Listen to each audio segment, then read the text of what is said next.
Let's get started. New game. Name. Select photo.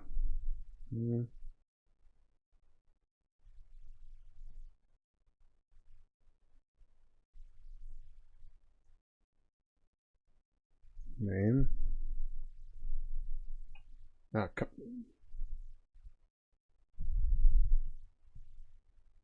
Oh, that's pretty damn nice.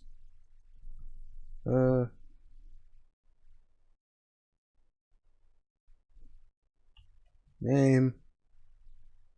Hello.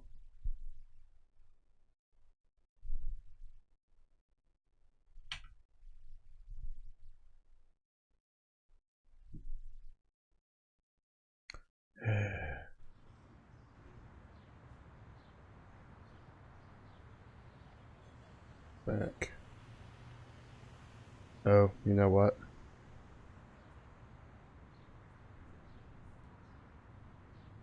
Let's change this. See if it'll let me do this. This is off to a great start, isn't it?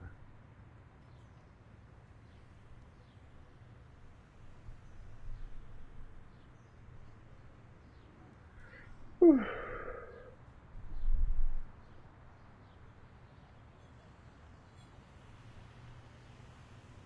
Okay.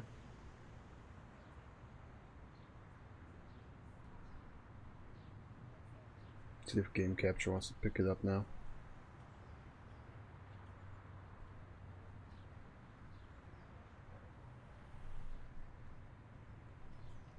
Nope. Off to a wonderful start. It's like I have to do display capture.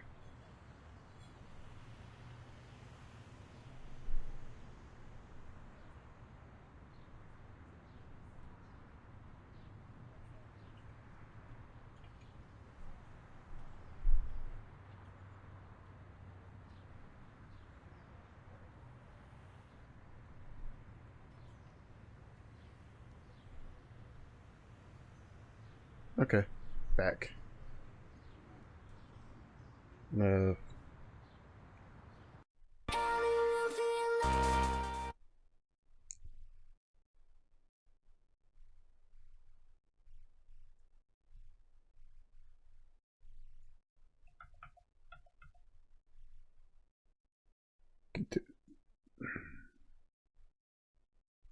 I cannot change my name.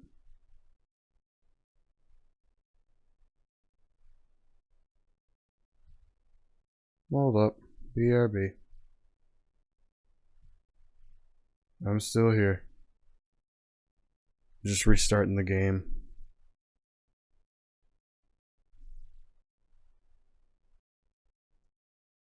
This is weird.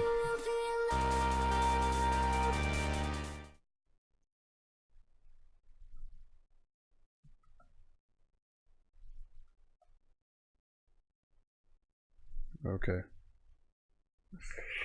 I don't know what it's doing.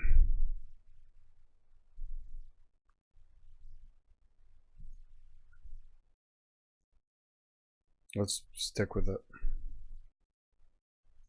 This is me. Come on. Come on.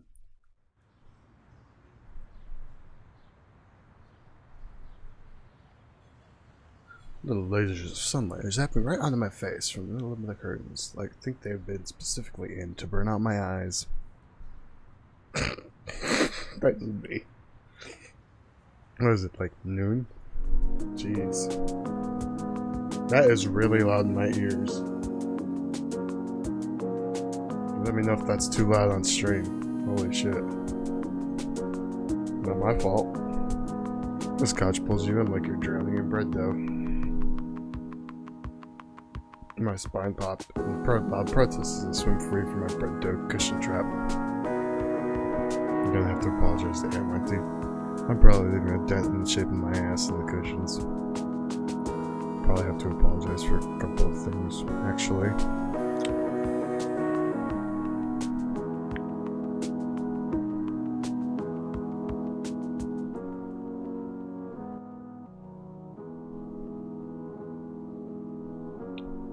Okay, I know this looks bad, but it's almost not even my fault. I can't help that clutter is naturally drawn to my gravitational pull. Honestly, it makes me feel a little more comfortable, you know? Like I really live here instead of just, like, I'm couch surfing at my aunt's.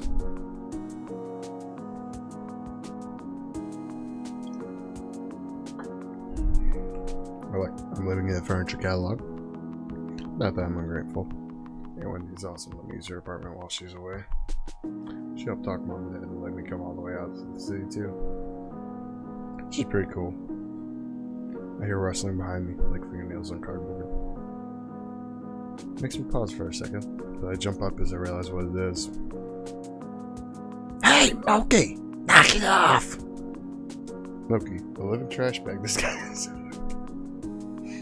Okay, H-Dog would love that. Stares up indignantly from inside the pizza box. He's trying to scrape some dried up cheese off the bottom again. His old mushed up face is trying to stare down at me. It's kind of hard to tell where he's going, looking with those crossed eyes. Moki! Clap my hands a few times to break the stalemate. Jumps with the sound, then walls back to the bedroom in defeat. I guess since I'm up to it, might as well go to whatever I'm gonna do today. I shuffle the curtains and throw them open. My laptop is still sitting open on the coffee table. Oh yeah, job searching, I guess. That's what I was gonna do. I plop back down on the couch, already sinking back into the cushions, and take a look. Jeez, there's so many tabs here. Which one did I leave Greg's list open on now again? Not that one. This one? Or this one? Maybe this one? Nah, that's just another cat video. I was up all night watching Jelly Donut. Cat who balances donuts on her head. I have no idea how you get a cat to do something like that. Guess that's why Moki and I are internet famous. I found the tab and start scrolling through listings again. It's not like anything new has gone up since yesterday, I bet. Sidewalk cleaner intern, college credit only. Internet comments section proofreader. Fundraiser street team intern, unpaid. Yeah, been like this all month. Can't really blame me for giving up and watching cat videos. I know this kind of thing is supposed to take time. Try telling what the mom, dad, or my savings. Any of those could send me back home at any time. I really have to get this done before Aunt Wendy gets back. Just thinking about writing another cover letter is making me able to exist right away. I'm gonna go for a walk. When I got here, I expected to be buried in noise from city's traffic and crowds, but it's actually pretty quiet. Apartment is on a side street. Far from the main street bustle. From here, the noises of the city are just a distant hum. It's comforting, like the buzz in an old tube TV. I'd have to walk like 20 minutes to get to the train from here, but I rarely leave the neighborhood, so it doesn't really matter. Still, living small town life in the city, I guess. Whatever, I get plenty of adventure in this neighborhood. I can just set out in any direction and find something new, even if I've been down that way before. Sure, I get lost a lot too, but that's half the fun, right? I turn a corner at the end of the block and hit a tiny side street I haven't tried yet. Newly arranged trash cans line the side of the road. I think I'm behind some stores now. I'm expecting a dead end. The road suddenly curves to the right. Looks too narrow for cars, but the faded white lines in the marked in the middle seem to claim some brave drivers could try their luck. I decide to follow the sharp bend of the road. After I pass a tall partition, I was surprised by what I see. A squat 3-story building painted so ostentatiously bright it'd be impossible to miss sits in front of me. A cat's paw? Is this a pet store or something? Maybe I can get a dumb toy for dumb Moki. It's a lot closer to the front doors of the building. I see the aisles of pet food I expected from the broad store windows. Instead it looks like there are couches and tables in neatly arranged rows. Oh, this is one of those pretentious restaurants with a piping nonsense name, huh? I feel my interest deflate and sink in my stomach. Just as I'm about to turn and continue walking, I notice a sign in the window that declares, "Now hiring, inquire within." I'm hardly dressed for a job inquiry, but I might as well give it a shot, right? Look to my right as I walk up to the door and see a little orange and white cat laying in valley up, sunning itself against the window. Doesn't seem terribly sanitary to have a cat in a restaurant, but whatever. I like cats. Bells tinkle delicately as I tug on the handle. The heavy door creaks open. The place is so classy it feels fake. It's like a game board exploding in here. Isn't that what the place was like in Wonderland? Like with the cards and stuff? Is a purple cat gonna start talking to me? None of them are purple. Boy, are there a lot of cats. I think I count at least 8 right off the bat. They're all over the place, romping around the floor, sleeping on some of the bolted structures in the walls. I've barely had time to take it all in when I hear a voice call out to me. Welcome, please sit wherever you'd like. I shuffle in place for a moment, at first unsure where the voice came from, then of whether I want to sit or if I want to keep this strictly business. Actually, okay, my name is still Avery. What's this button?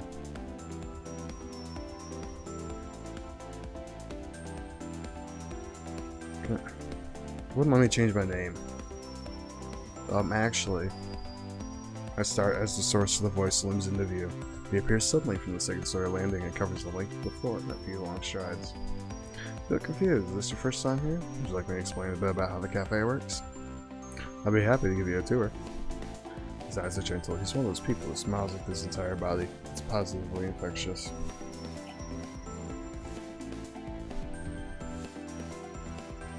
Yeah, that sounds great. Oh, that's great.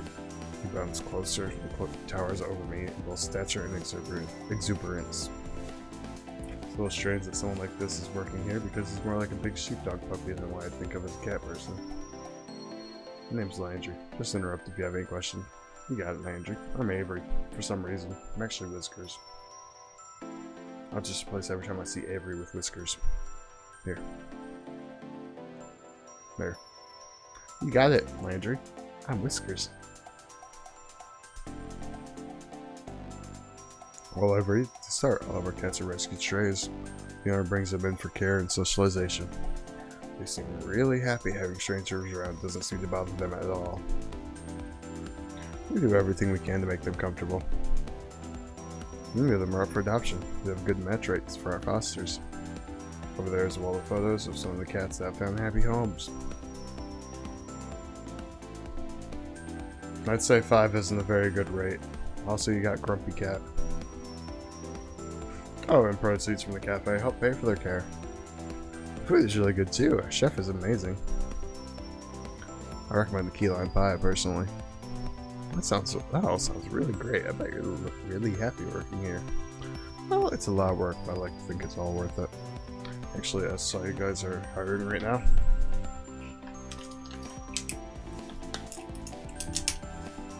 Fucking thirsty.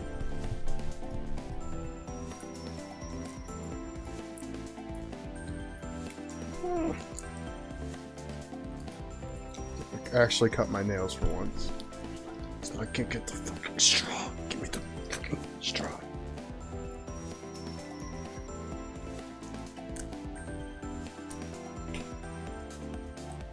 Give me the fucking straw.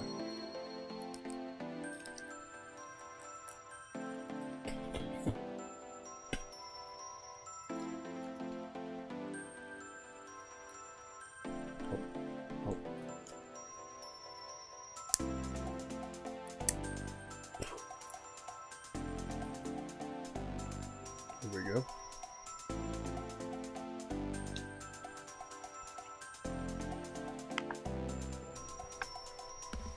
Ow! The surprise freezes him for a split second. His broad smile immediately creeps back. It's enough to pique my curiosity. We are! Did my explanation tell you that quickly? You seem really fun to work with. Wouldn't mind spending more time here. Really, I wouldn't mind a cute face like that greeting me every morning. Oh jeez, we're starting relationships already. Maybe this is why I'm single. Really, I wouldn't mind. Oh, or good thing I didn't say that part out loud. Yeah. Well, it's not all just having fun and playing with cats, you know. There's a lot going on behind the scenes. Oh, that's not what I mean. Any job becomes awesome when you got a work buddy. Well, that's true. Let's make things go more quickly. We have all types of different people working here. You seem nice, so I bet you get along with them pretty well. Before we get ahead of ourselves, you should really talk to the owner. He's the one that would make that decision. He's right upstairs, so I'll see if he's available to meet you now. Okay, sure.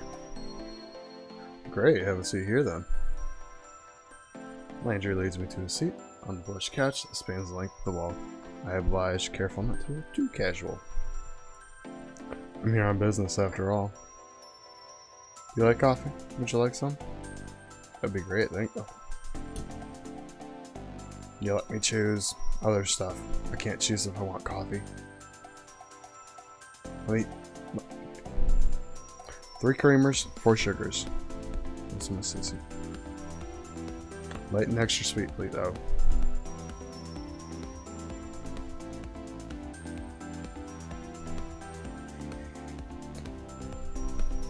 Okay. So, the main character in the standard view. He disappears through an open archway around the corner. The Siamese cat appears at him as he goes, looking at me with a wide-eyed, worried look.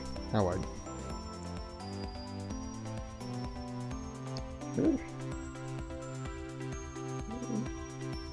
I give an awkward smile and nod before I realize I'm treating a cat like a stranger in an elevator. Landry reappears a moment later, carefully balancing a black and white saucer, which in turn bounces a stout white ceramic. A tiny creamer almost disappears in his large hands. Gingerly places it in front of me, careful not to spill anything from either. I put a little bit of milk and sugar in there for you, but I brought some more if you don't like it. Oh no, it looks perfect, thank you. Glad to hear it. We would drink our coffee the same way then, because I make it the way I like it. You have excellent taste. I take a careful sip of the coffee as I watch Landry take his long strides into the back of the cafe. He covers a lot of ground. He's not even moving that quickly. I could use a little more milk though. I guess I'm not good at being an adult yet. I don't like that it still tastes like coffee.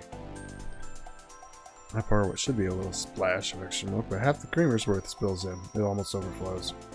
I drive forward and gulp a mouthful from the side before I dare lift the mug and drink like a civilized person. Meow. The cat's looking at me like it's offended by what I just said. What? Like a cat knows anything about coffee. Landry's gone long enough for me and you to finish the mug. Just long enough for me to wonder where everybody else is. Siamese cat's still staring at me. I'm just gonna ignore it and focus on my drink. Finally, Landry emerges from the back of the cafe, but he's not alone. This is Graves, the owner of the cafe. Graves, this is Whiskers.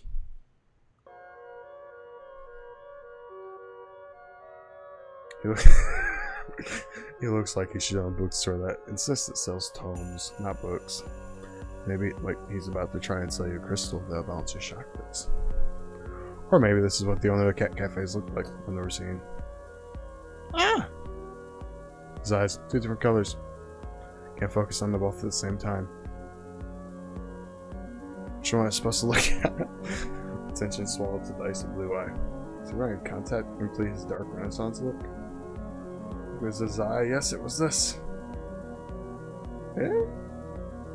He had the eye of a vulture, pale blue eye, with a film over it. There it fell upon me, my blood ran cold. And so by degrees, very gradually, I had my mind to take the life of the old man, and thus rid myself of the eye forever. Excuse me. Telltale heart, you look in my eye.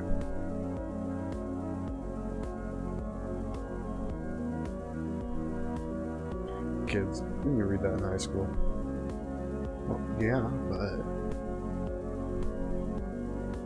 Dirtiest heterochromo. More common than cats and humans. He's got this look like he knows he just told a great joke, but there's no punchline anywhere I can see. What do we do? I'm not sure I'm long enough for a guy like this. Then again, you heard someone as nice as Landry, so at least he's got some good taste in them. Do I need to know that to get a job here? I just gave away the answer, so I'll let that one slide. Follow me, we'll talk on the 2nd floor. Before he finishes the sentence, he's already 3 steps up the stairs to the balcony. I shake my head a little and follow him. After all, I really need a job. I don't know, I wouldn't mind doing it again. We make our way up to the second floor balcony, which, except for us, is only occupied those amazing looking cakes on display. Wonder if I can get a slice on my way out. Graves leans over the balcony of the cafe, raises his voice to the people below, or to the cat, I forget, since cats are the only thing I can see from here. Hey, will you get some coffee?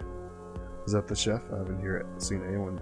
I haven't seen anybody here besides him and Landry. Most of these people love coffee. Is that going to stop you from another? You can't have enough coffee, especially when Hayes is the one making it. I don't think I met Hayes. You might not know yet. Graves folds himself into the slender chair at a corner table. He pushes the opposite chair away with his foot, nudging it just enough to turn towards me. Come on, sit down. Let's talk. You don't have to be so stiff. Interviews are boring, making it interesting for the both of us. No pressure, huh? Graves sits with this sort of grim pomp, like he's sitting in a skull throne and the raven's going to land on his shoulder at any time. Maybe it's more like he's about to roll a die with lots of sides. I bet he's a nerd. I take the seat across from him. So just so you're aware, we aren't starting without coffee. Okay. We can talk, of course. I meant the interview. Okay. Out of the corner of my eye, I notice a tiny slip of a blonde man standing at the balcony entrance. Ah! I jump a little. When did he get here? I didn't hear anybody come up the stairs at all. Is this guy a ghost? Graves looks like the type to hire ghosts. He looks terrified by my shout. I think I scared him more than he scared me. Gingerly, he sets 2 mugs of coffee, 2 mugs in front of Graves. Thank you, Hayes, but you should give Avery the other mug. Sounds like he's reminding a child to say thank you. Oh, of course. Hayes glances up at me. Her eyes meet for a millisecond before he suddenly finds something very important to focus on downstairs. He pushes the cup toward me without looking back up. Thank you? Graves' ring clacks against the porcelain of the cup as he takes a drink. Perfect, as always. I don't know what I'd do without your coffee. It's nothing special, really. He talks like it's the first time he's spoken today, quiet and a little hoarse.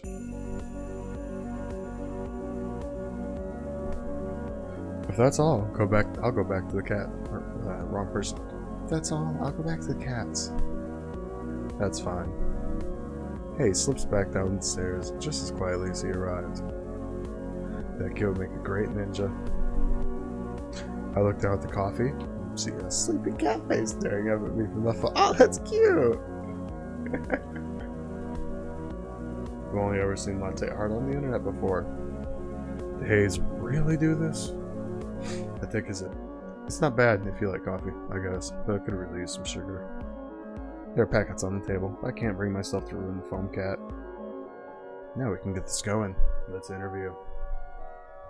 I'll even start you off easy. What's your favorite breed of cat? It's the question, does it pull up Maine Coon? Yes! Do you know any other languages? How about ciphers? No? I speak the language of giants. Oh, I don't know that. Nope. What marine animal would you say this represents? Dolphin, orca, shark, penguin, butterfly. That's not a marine animal, though. Dolphins are horny as fuck. I'll pick a dolphin. What genre of music would you describe your work ethic? Classical? Be working hard? Children sing along. Chiptunes. Punk. I'm not dead.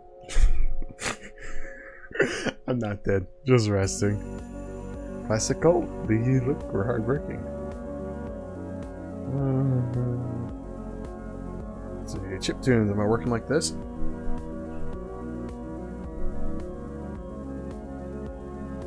Punk. On a scale of 1 to 10, rate me as an interviewer. Let's put her up to him. He's kind of cool. Draculas are teenage wolves. Draculas. Team Edward, bitch. Just came with that last one. Interesting. Good. I like interesting people. He leans forward and praises me with this terrible smirk on his face. He's like the cat who ate the canary. Maybe I don't want to be interesting by his standards, but it feels kind of flattering nonetheless. Thank you. You start tomorrow.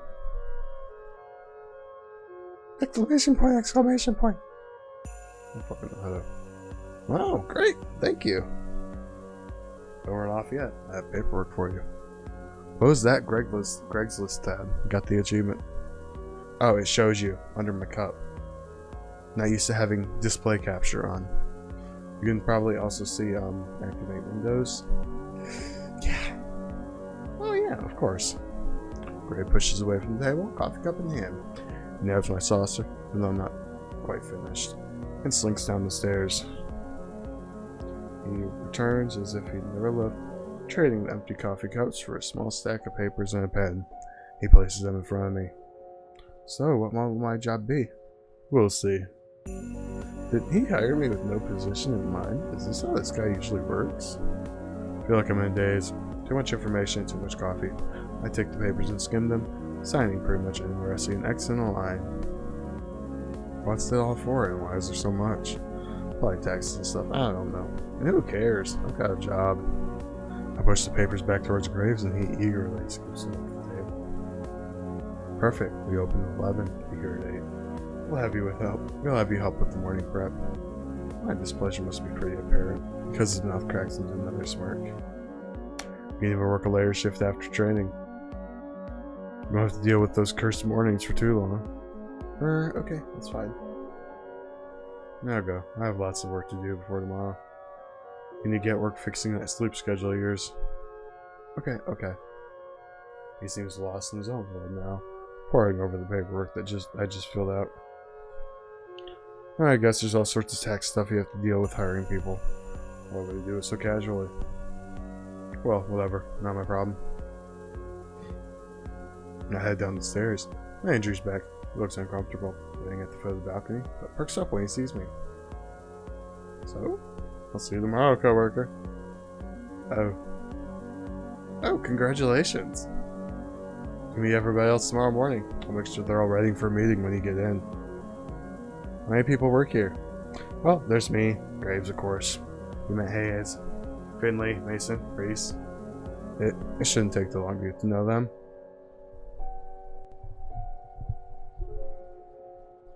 Okay, great. I'll see you tomorrow then. Great, see you. Woohoo! I'm gonna live it up a little. I'm gonna paint this town red. I finally have a job. Date night. What? Oh, people who made the game.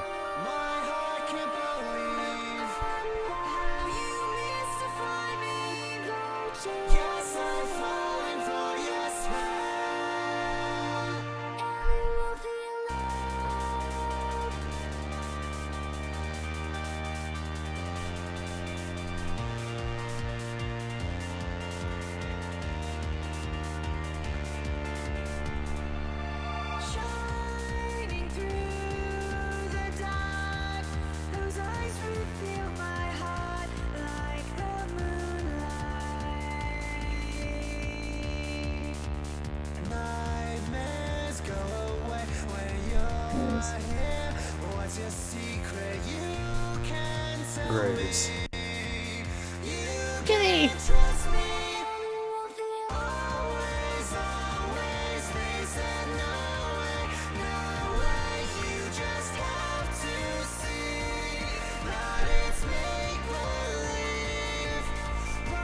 Whiskers is cat. But let me change my name. Kitty! Kitty! Kitty!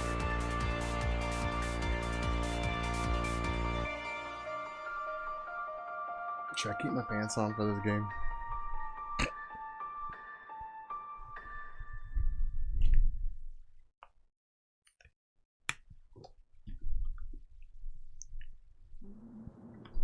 I got lost and I didn't end up paying anything. But it was a nice walk. As I head home, I get this distinct feeling of being followed. I didn't really know that was a thing that actually happens, but it's hard not to notice when you see some movement out the corner of your eye. I turn around. Asleep. Oh, that's a Graves. A sleek black cat stands in the middle of the road. It sits down when we make eye contact, pumps its tail testingly against the pavement. It's gotta be Graves. I mean, he's changed into a cat. He's got the heterochromatic eyes. Come on. It's got different colored eyes. I guess heterochromia really is pretty common in cats, huh? Should I, try to bring it to the cafe? They take care of strays there after all. I should try. I crouch down. As slowly as I can, I reach my hand out toward the cat, beckoning to it. It doesn't move. I make those little smooching noises that seem to work on cats. Come here, kitty. This one doesn't seem terribly impressed. It bends its ears back and looks away. Still for a moment before standing up and slinking into the alley. I guess I should just leave this to the professionals.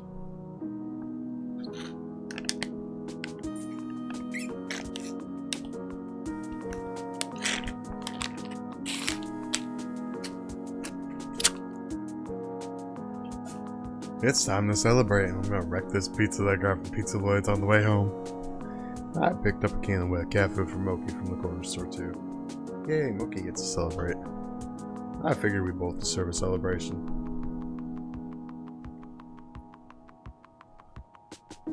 Moki, get your fat lump out here. I have good news. No answer or indication he's even in the same room. You know, never even asked how my day was. How rude. I know how to do this. I'll come to his food bowl and crack the lid of the wet food. The Flash is at my feet, tail shaking like a rotor behind him. Come here, you big moron. Give me a little scratch behind the ears before I dump half the can into his bowl. And the feeding frenzy begins. Acts like I never feed him. Whatever, I'm about to go do the same to this pizza. After a quick jaunt to free myself from the shackles of non-pajama clothing, I flop back down on the couch, dinner in hand, laptop in my face. Oh! It looks like there's a new Jelly Donut video. It's a video of her sleeping in a donut box. I love that Dominator cat. She uses always doing something ridiculous. I wonder how her owner gets her to do those tricks. The flooring seems familiar. Where are all these filmed? I spend the rest of the evening picking through the video archives. I can feel myself sinking into the bread dough couch cushions.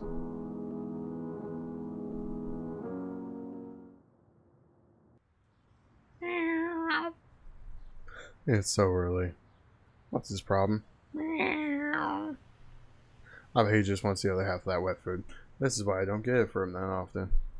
I excavate myself from the couch and do what I can to mitigate the bedhead situation I have going on. What time is it anyway? Grab my phone and check. 7:40. Ah, hell. Be late for my first day of work. I take the world's fastest shower. But there's just no time to dry my hair. I'll have to hope I run fast enough that the wind resistance will do the job for me. Time to sort through my duffel. I'm just gonna have to throw on whatever looks cleanest. It's all like Graves said anything about dress code, so whatever. Moki trails me closely, howling more and more insistently along the way. It's like he doesn't care about my punctuality at all. No time to mix the wet food the way he likes it. I can just scoop a kibble into the bowl and on my way out the door. I haven't seen a cat so offended since the one that watched me mess up coffee. They can both deal with it. I can't believe I'm almost late to my first day at work. And my first job even. What a great first impression, Dave. Thanks for hiring me. Whiskers the Flake. I start out in the full sprint to the cafe, but it's only about a 10-minute walk, so it looks like it might not be as bad as I thought. If I run, I can make it in less time.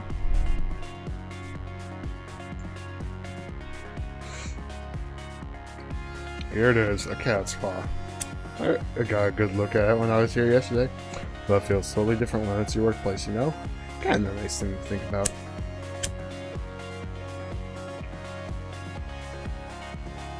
Hey, Avery. Whiskers. Avery.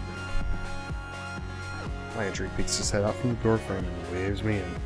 I'm surprised by how many people are standing around. Graves, Landry, Hayes are there, but there are a few others I've never seen.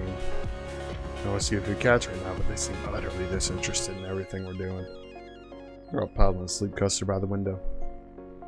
I feel a little embarrassed I'm so disheveled, but I'd rather be on time than... Okay, it doesn't cut anything out right.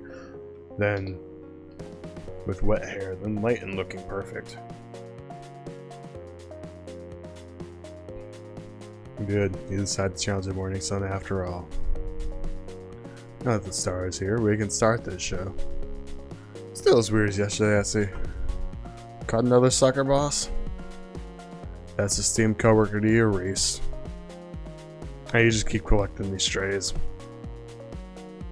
Before we get too far, everyone should introduce themselves to Whiskers. Whiskers, we've already met, and you already know Graves. Did you meet Hayes yesterday? Briefly. Hello, Hayes.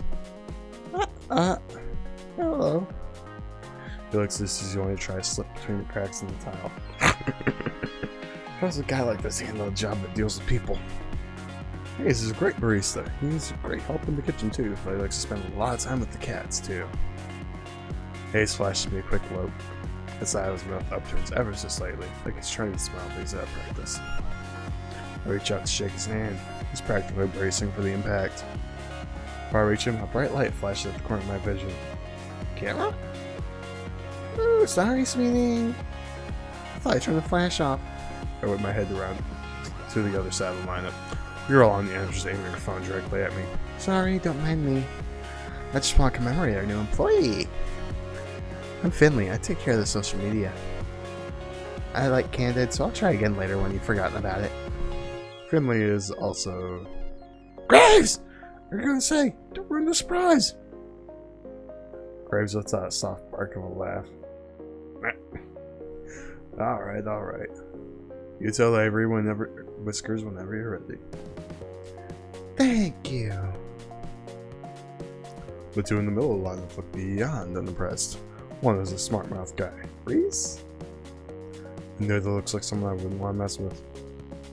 Finley puts her hand on the shoulder of the tough-looking woman standing next to her. Since she's not going to introduce herself, this is Mason. She's our head chef. Our only chef, I guess. Well, nice to meet you both. Yeah. Finley reaches up and places her hand against the back of Mason's head. She pushes her hand forward, forcing Mason to nod. I'm amazed Mason's putting up with this. Wow, that's the most she's spoken all day. She likes you already, Whiskers. Mason makes a quick little noise like it would be a laugh or a grunt. Maybe it was both. How kind of you to save the best for last. I'm Reese. I'm the one you'll be answering to after Graves, so you better stay on my good side. My co-sworn Landry was second in command here, so I don't know what this kid's talking about. I didn't even see him at the interview. I'm on cat detail today. Don't think that means I won't be keeping an eye on you. Cat detail must mean taking care of the cats, obviously. I'm learning quickly. I don't know why the second in command would be so eager to about telling me he's gonna clean litter boxes today. Maybe it's a weird status thing here. I'll be on my best behavior though. Yes. Good. I keep forgetting what voice I gave Reese. Okay, that should be everybody then. Avery, you'll be training with me today. I hope that's okay. That's fine with me. I forgot that. No, fuck, I'll just call him Avery. It looks like I'm no longer needed. I have other work to do. You know where to find me. Graves slips to the back of the cafe. I think I can hear footsteps on creaky stairs. Mason and Hayes disappear after him. Avery, did you have breakfast? We're gonna have something to eat before work if you'd like to join us. It's tradition. That sounds great. I fed my cats, but I forgot to feed myself. Reese has already seated himself at the long booth seating along the wall. He scoots two of the tables together, and Landry pulls over another chair. Great, just sit and relax. Mason's finishing up breakfast. I move to take a seat, but Finley blocks my path. Avery, before you sit down, I have a question for you. Sure, what's up? Okay, is that... The voice drops almost conspiratorially. She leans in to whisper. That's an IKEA shirt, isn't it? He's my favorite too. A what? A Kia? From Zone? From what? Look, you don't have to play dumb. I get it. Well, I really have no idea what that is. Is that like a show? Is this shirt from something? Oh, no? Never mind, don't worry about it. I thought it was just a cool shirt. Well, it is, but it's weird to buy things from games you haven't played. Oh, it's a game? I play some games, but I haven't heard of that one.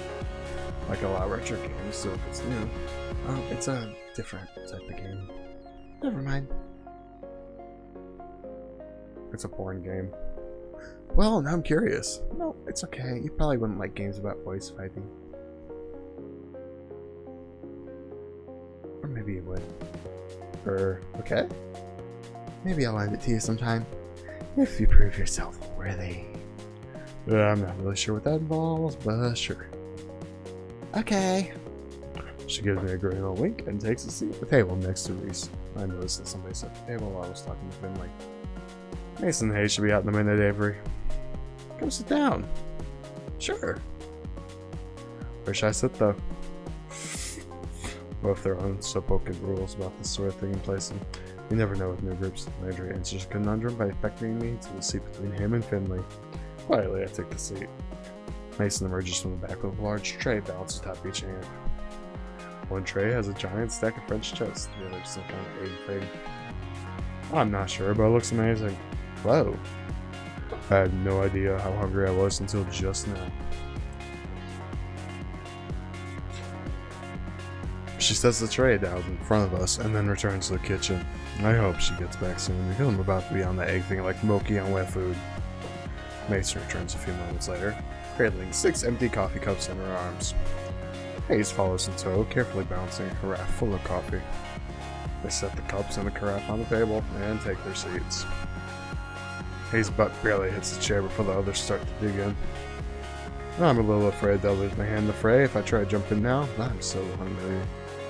Landry reaches out an arm from behind a fortress of French toast slices. He lightly bats at Reese's hand as it reaches for the syrup pitcher. Save some for me, Avery. Jeez, calm down. Jeez, calm down. You're the one stealing all the food. But I haven't taken any more than usual. Breakfast is important. While everybody shouts and shouts across the table, I help myself into a bit of everything. I'm not used to eating a real breakfast, especially one that didn't come out of the microwave. I'm gonna save for this. Wow, this is amazing. Mason, what is this egg thing? Mason's eyebrows shoot up. She looks at me like I grew another nose. Frittata. Is that like some souffle? It looks like it'd be really hard to make. Just eggs and vegetables in a pan. Still, I know I wouldn't be able to make anything like that. It's really nice to have a real breakfast. It's, what do you usually eat, Avery? Mostly cold pizza, or toasted tarts, I guess, if I remember to get them. Mason glitters like I just knocked her plate on the floor. She stares sharply at me through me with a hard look in her eyes. You eat here now. Always. Can I still have pizza sometimes? Not for breakfast. Ever. I can hear Finley and Reese snickering. Okay, but other times it's still okay. Right? Mason rolls her eyes and goes back to her coffee. Reese stares up at me between bites of French toast. I'm a moron and did not tweet this out.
Alright, that's out.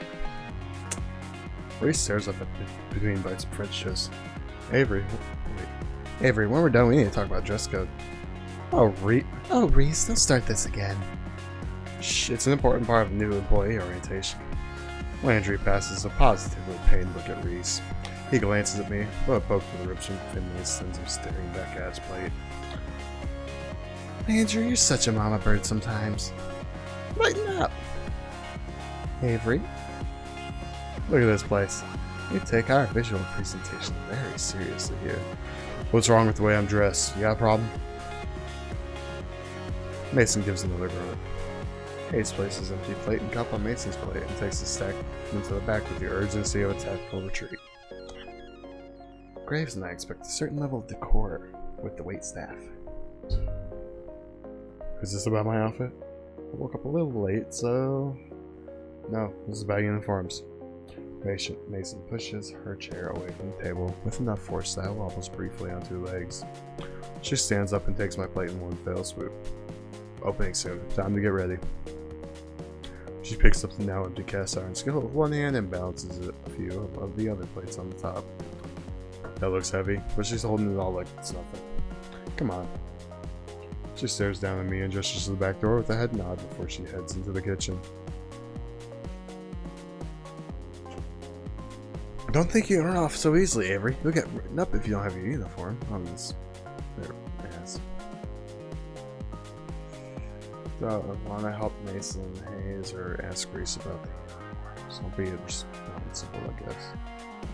He seems pretty serious about this. Maybe I shouldn't blow him off because he looks so young. Maybe he's secretly as old as Graves or something. Uniforms? But nobody else is wearing uniforms. They just haven't changed yet, or they don't need them. Only the waitstaff wear uniforms, usually waiting tables with Landry today. Yeah, but Landry doesn't have a uniform. Reese glances over his shoulder towards Landry, who's made himself busy straightening up tables in the dining area. He doesn't appear to have heard either of us, or he's just ignoring us. That was a bit hard to say. That's because we don't have a uniform of this size. Yet, at least, somebody won't have an excuse anymore. Come on, Avery, I bet you look cute in uniform. I can't help but feel a bit itchy about this. Reese rummages around the drawer by the back door and pulls out some kind of black, orange, and white lace thing. That can't be it, right? This looks like it should be your size. Come on. He dumps the pile of lace and fabric in my hands and then pushes me towards what I assume is the bathroom. Pause in front of the door and give Reese a baleful look. Oh, come on. At least try it.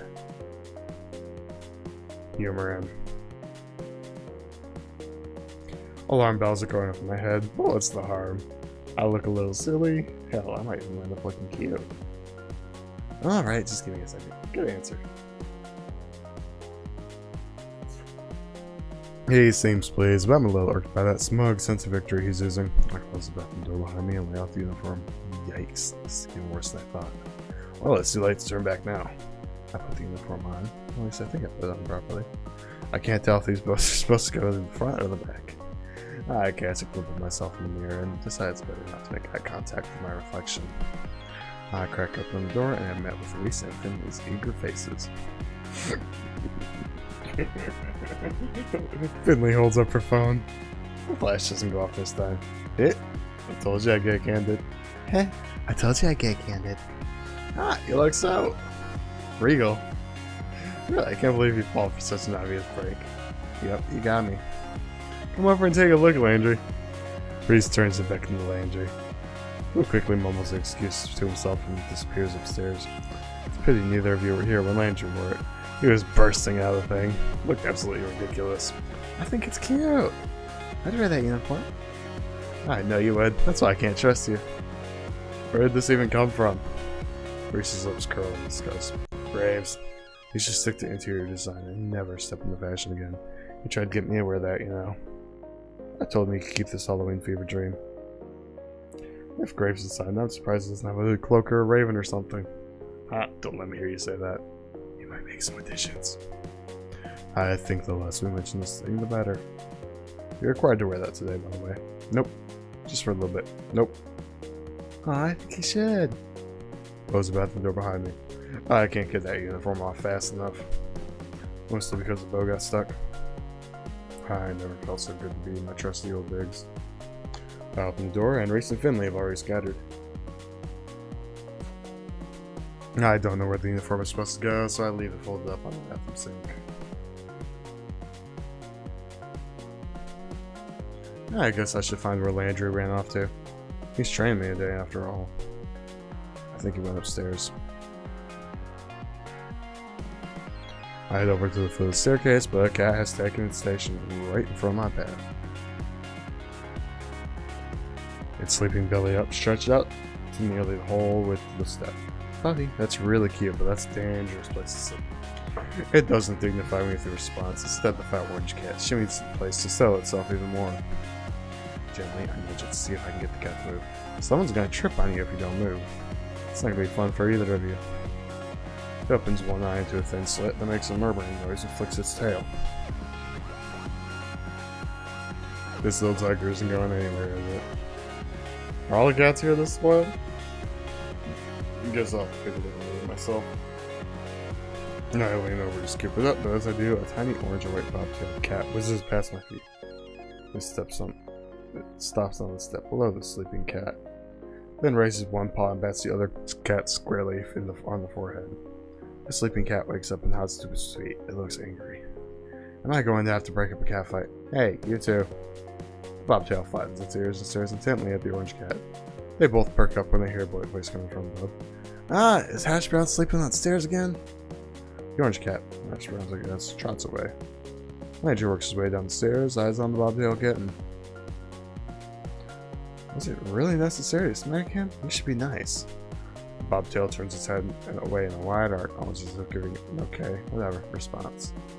It lazily struts over the windowsill and takes up sentry. The cat's name is Hash Browns? Ah, yeah. Graves names all the cats here. He comes up with some interesting ones. What are some of their names? Well, at the moment, there's Ramona, Shinsuke, Kotek, Owl, Bramblepelt. Now, he said Valentine, Marina, Ain, Junta, Jam Band, and so on. Holy crap. Which one was that bobtail? Oh. That's... Why don't you ask Reese later? Huh. Is that his cat? Did you name it or something? Is it a bad name? No, he's... Graves should have told you about. Let's get to work. It's time to open. Andrew isn't having any more of this. What the fuck is that cat's name? He unlocks it and flips a sign from closed to open. And ta-da! The first day at Cat Spot has begun. And... nobody's here. This is a little anticlimactic. Yeah, the mornings are usually pretty slow. Yeah, it might pick up later. It didn't. At all. All day. Sure, a few people came in, and Landry had me wait their tables while he was supervised. It went pretty well, and I made a couple bucks in tips, but that was it. Finley came down a couple times to check in, and I saw Mason and Hayes every time I went in the kitchen, but I didn't see Reese at all. Reese's bobtailed cat, on the other hand, was all over the place. I think I see why he'd take a shine to this one. They're both complete hams. I thought mine that was slow. I just might have got to play with the cats more. There are like 10 of them here. Maybe. I can't get a solid count of them. They seem to vanish sometimes. Looks like there's a lot of areas around here for them to hide. Thank you for your help today, Avery. Landry, Finley, and I just finished working down tables. Mason was gone before the cafe closed. I don't know where Hayes went. So, how'd you like it? Is it always this quiet? I mean, not that I'm complaining. Not always. Tomorrow should be busy for sure. I've got plans. Oh, we should be here early then, huh? Don't say that like you aren't always early. Oh, I have to come in earlier? Don't worry too much about it, Avery. Just show up at your regular time. Okay, thanks. I can't imagine what busy means here. What, like 6 people in here at the same time? I got a little more work than I do on the blog, so y'all go ahead. If Graves doesn't get here to do it. Oh, thank you. Avery, you can head out. Thanks, are you leaving now? I could walk with you. I'll be out in a bit. You go on ahead. Oh, alright. See y'all tomorrow. Night.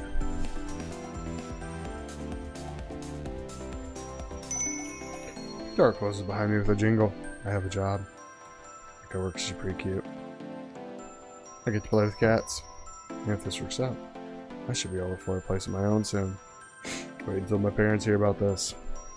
I'm feeling pretty good now. I can't help but giving a little celebratory fist bump. Alright. I think I just heard someone snore a lot behind me. I thought I said that pretty quietly. I turned around to see who it is, but there's nobody there but a cat. 2 cats, actually. Cats from the cafe.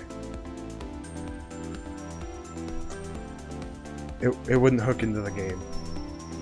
Otherwise, there wouldn't be a little activate thing over there. Reese's cat and the Siamese cat, to be precise. Crap, how'd they get outside? Did I let them out when I left? This is real bad. I'm pretty sure one of the first rules of working at Cat Cafe is do not lose the cats. They're not looking at me anymore. Now's my chance. I start creeping towards both cats. If I move too suddenly, I might spook them. I only make a few steps before I see a bobtail's ear swivel back to face me.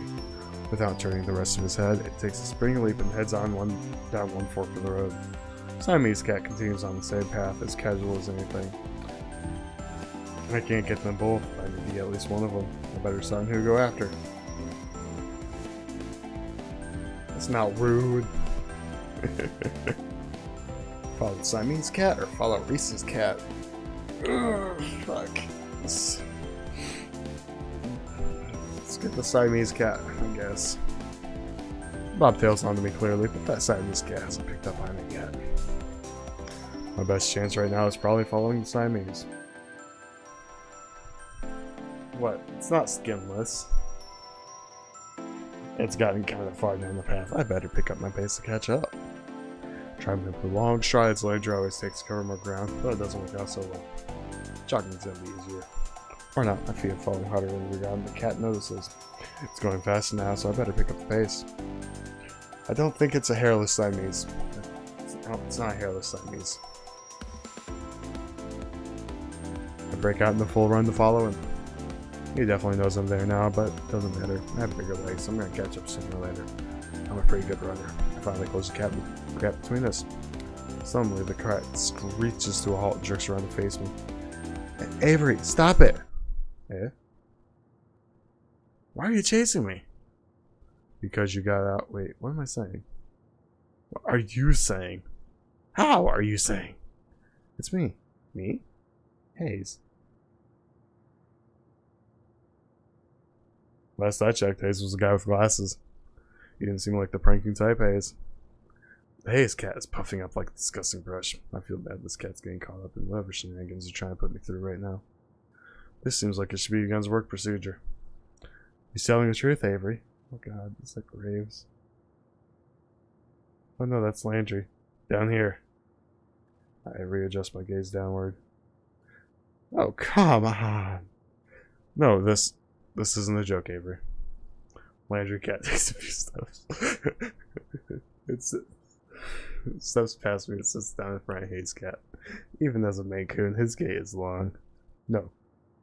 Come on. No. Graves didn't tell you? Tell me what?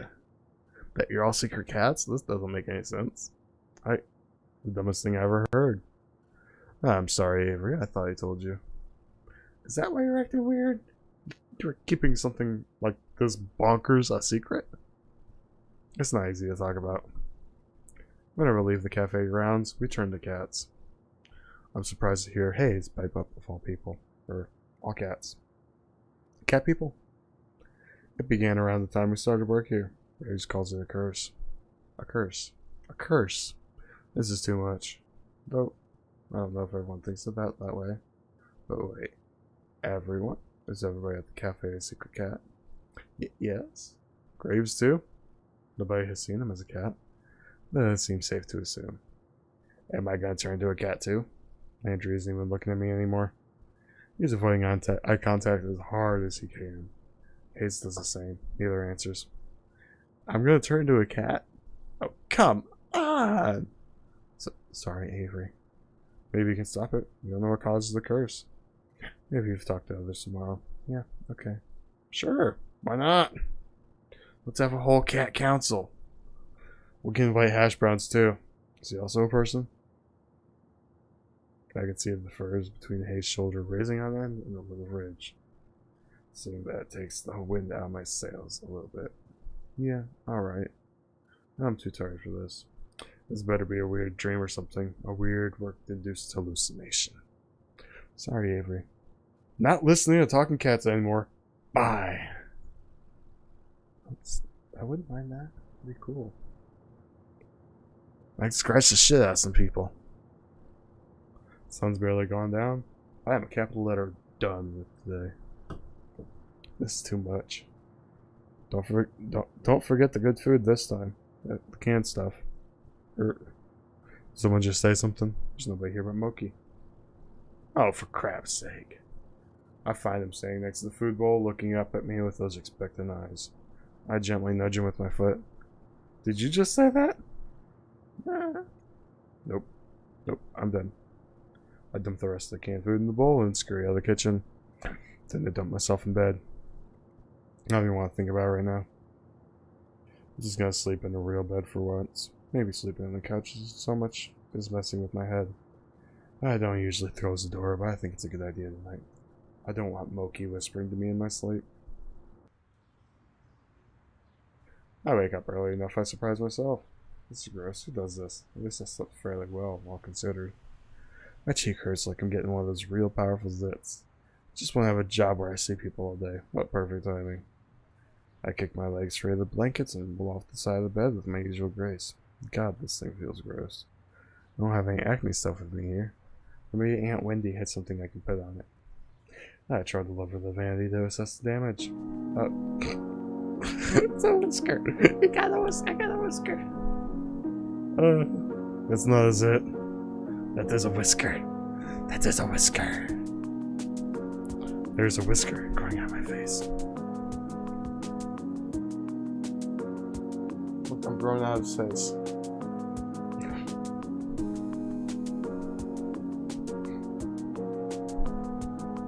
Oh, come on, don't put your bot screen. It won't come out.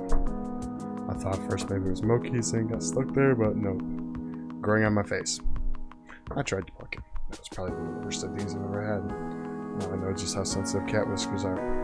Is this really how the curse starts? I've been pacing around for too long. I gotta go to work, but how am I supposed to leave the house like this? What if someone sees me? I guess I could try to cover it with something. I'll dig around and find some dust mask on the sink. Maybe that'll do the trick. I can pretend I have a cold or something. I went in thinking it was a dating simulator. Where you worked at Cat Cafe. But apparently you are a cat. Or you're turning into a cat. I guess. Or not. Because trying to put it on feels really awkward against my face. I'm at a loss here. I called one of the staffers, but I didn't get their numbers yesterday. I guess it'd be hard to use a cell phone as a cat anyway. I'll just have to go to the cafe and hope someone's there to ask. Yeah, maybe. Knowing my luck, there'd be a whole crowd or something. It's a great game. You gotta admit, it's great. It's got cats. Keep my head down and walk quickly. Jeez, my face is just... I hope another one isn't coming in. The thought is enough to make me pick up my pace. Running to work is going to be a theme for me. Maybe it'll keep me in shape. I just hope I can keep my human shape too.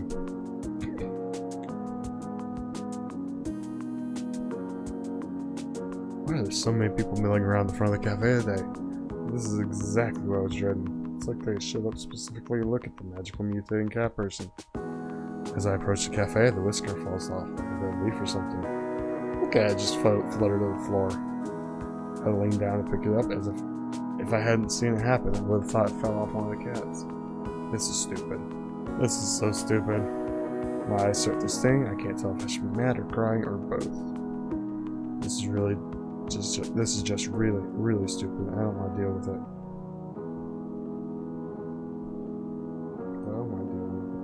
I kick the door open with my foot. It's actually pretty heavy, so it just sort of nudges open. What the hell is Graves? Looks like most of them are already here. We're already sitting at the table for breakfast. Like this is just a regular, normal day where nobody grows cat whiskers. Oh, Avery! I don't think he's in yet. What's the matter? This is the matter. This whole dumb situation. He probably can't see the whisker I'm moving around, but I don't care. He knows what I'm talking about. Oh, is that yours? What kind of cat are you? I'm not any kind of cat. I am a people! I can't believe this. Oh, come on, Avery. Should've known this was going to happen. How the hell was I supposed to know? Sounds like somebody here didn't read his contract. The safe areas and other tips are mentioned in the welcome pamphlet. What contract? You signed some paper when you started, right? Yeah. Well, how can y'all be so chill about this? We work for an evil dungeon lord storing us all in the cats. I don't think they're called dungeon lords. Avery, none of us are happy about it either. We're doing what we can. There's gotta be more he could be doing. Where's Graves? He may be upstairs, but I don't know. I remember hearing Graves going up some creaky steps yesterday. Maybe that's his office or something? Whatever, that door's gonna be missing that room's gonna be missing a door after I kick off its hinges. I storm towards the back of the cafe. The steps must be back here somewhere. Hayes and Mason are in the kitchen. Hayes is gawking, and even Mason's got an eye on me. Avery, where are you going? I've had enough of this. I gotta give him a piece of my mind. What? The curse is crap. The others trailed me into the kitchen. What am I, the cat herder? Avery, chill out. You're all mad about it. Also, I signed up for it on purpose. This does some good things for some of us. Oh, I'm mad about it. I'm mad as hell. Turning it into a cat won't do a jack for me. I know you're mad, but it's not Graves' fault. He does a lot to help us. We owe him. I don't know him a damn thing. Seriously, Avery, shouting our boss isn't going to change anything. There's nothing we can do about it right now. Let's just sit down and talk about it.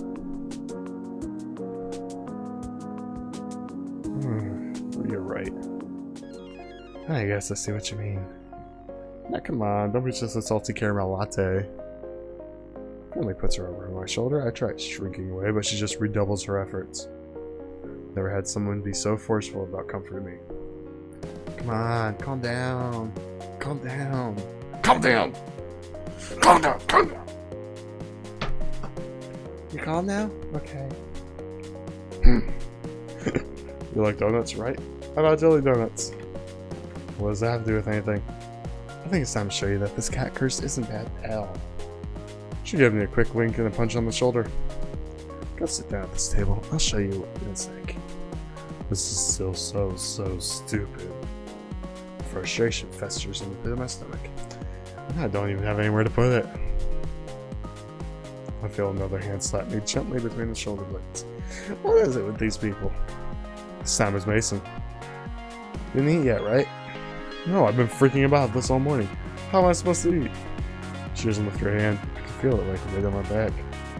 Stop sulking and sit down. Eat. Is that comfort or a threat? Good food calms you down. She gives me a firm but gentle push toward the dining area. Like it's being scooted toward by a steel pillar. I guess I might as well go sit down and get a drink.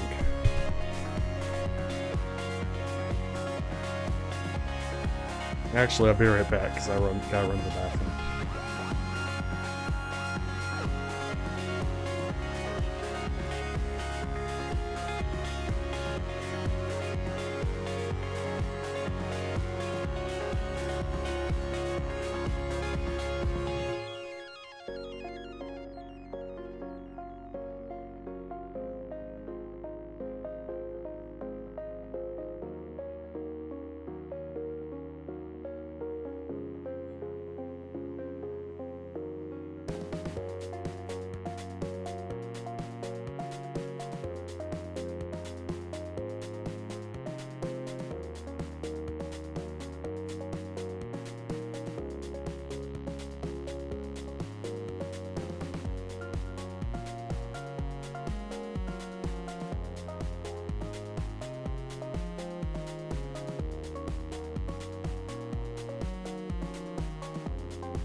My mic wasn't muted.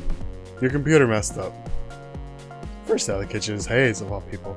He tiptoes up and delicately sets a small teacup down in front of me. It's chamomile and lavender tea. It can help with stress. I drink it sometimes when I'm overwhelmed too. Hayes flinches a bit when I look up at him. I pick up the teacup and hold it up to my face. It smells lovely at least.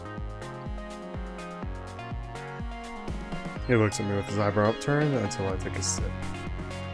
When I oblige, I see what he means. This is pretty calming. I let out a deep sigh and I can feel my shoulders a bit. Hayes seems relieved that I'm approved. He takes his permission to sit and takes the seat next to me. You know, I get anxious a lot. Probably gets that though, huh? Something out like tea. But I think the thing that helps me the most is being a cat. I know that this must sound pretty stupid, but it's nice to have somewhere to go. I like that I can curl up in a tiny corner and nothing is expected of me. It helps me a lot. So it really does sound stupid. But it's what we need. We aren't out of it. No, I think I get what you're saying. I don't agree, but I get it. Thanks. He doesn't seem to know what to say. He's just sort of staring down at the table and picking pieces of paper off the napkin in front of him. Oh, leave him alone, or do you hate people? Leave alone, hate people. Hate people, leave alone. Hate people, hate people, hate people, hate people. Do you hate being around people? Huh? I mean, why would you work at a place where you're around people all the time if they make you nervous? Oh. They say it's like a muscle. You have to work on talking to people to get better at it. So I thought I'd try it, but... So you jumped right into the deep end. I guess so. Hey, do I make you nervous too? What? I mean, I don't want to make you nervous. You can talk to me whenever you like, if you want to, I don't know, practice or something. Oh, thanks. Of course. That's what coworkers are for, right? I guess so. Well, it's a start, I suppose. Esteemed patrons!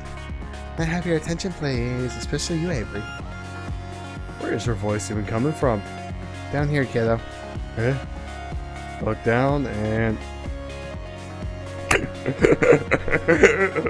She's Donut Cat! You're Jelly Donut! It's me, a real-life internet sensation. You're so surprised. You used to see the look on your face right now. Wow, so you really capitalized on this curse, huh? I just started making videos as a way to have fun with the situation. It would make me a celebrity. I'll give you my autograph later if you like. No, I'm fine. She gives my leg a playful pat and then gives me a wink. You're so starstruck. I am not. You so are. I bet you spend a lot of time on the internet. I bet you know all about me. No! You're blushing. Why would I be blushing about Cat? No, cut the shtick, both of you. He saunters up, serving platter in hand. He nudges Finley aside with his boot, scooting her a good distance from the table. Rude! Are you over your temper tantrum, Avery? Well, I almost was, but then you had to come in here and call it a temper tantrum. No sense of humor, just like I said. He reaches over my shoulder and sets a plate of pancakes down in front of me. Finley, go change back. I don't want your dirty feet on the table. God, I'm gonna sneak nip in your clothes next time you're in a cat detail. Despite her threat, Finley saunters off, tail flicking into the break room. She returns a moment later and flops down the seat across from me. Not before grabbing another stack of pancakes from Reese. Sorry digging into her food, Mason comes to the kitchen and takes her usual seat. Landry follows close behind her with another tray of pancakes, and the rest of the table pounces on their breakfast with bread. How are you feeling, Avery? Better, I guess. I'm glad to hear it. We didn't mean to spring this on you, but I think we all forgot how confusing it was at the start. I know I assumed you already knew what was happening. So am I the only one who didn't read the contract? Did it say like, hey, I'm gonna turn you into a cat or something? Not in so many words, at least. But of course we all read it, right? Wow, the varying degrees of sheepishness going around this table right now. Nope. I didn't really understand the safe zones talk and things. I thought it was about safety protocol, but I didn't ask. Hey shrugs and looks intently at the maple syrup pooled on his plate, which I'm choosing to interpret as no. I skimmed it, I got the potential for great power at a price part, but the specifics? Oh my god, all of you. No wonder I'm the one in charge here. Point is, Avery, we don't want you to feel like you're alone here. We tried finding out more but we all hit dead ends. You know, you can't exactly wiki how to cure cat curse. Well, you can, but the results are, well, they're from the internet. Why don't you just ask him? Oh yeah, I did, but he said something like, ahem. We are actors on the stage of life, and we have been cast in the drama of this cafe. That sounds like something you would say. And you bought that? But everyone just sort of nods and agrees with Reese. Wow. But we're all in this together. We're like teammates now, we can figure it out, with or without Graves. Yeah. You're right. We can do this. I'll raise my fork. Pancake's still attached, and give a musketeer-like salute. Catsketeer. I get varying nods and murmurs of agreement, but no one follows my example. I thought we could have made this a thing. We need to figure out first is crowd management. Chili donut days are rough, and we need to be ready. Oh. I think I should spend time with Mason. To help her in the kitchen, of course. Hey, Sue. I'm okay with that. We might need you both to come help us from time to time, too. We can't spare anyone besides Finley for cat detail today. You know how those days go. No cat breaks. Sorry, Hayes. I know. Avery will be the main two covering the floor. Hayes and Reese will be out from time to time if we get really swamped. And Graves should be by later to help us out. It might be a big tactic, so I hope you're ready.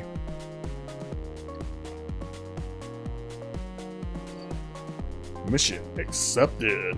This sounds exciting. I bet this place is fun when it's busy. Yeah, some of the people who come by are so cute. Just wait until you see the kids. This little girl had a jelly donut shirt she made herself. Oh, that's so cute. I think you'd look cute in a jelly donut shirt too. Are you trying to get me to join your fan club or something? I'll have one, but if you want to manage it. No, that's... You're lost. Mason, you ready? This is going to be a long day for you. I like a challenge. Now finish eating so we can get back to work. Yes, ma'am.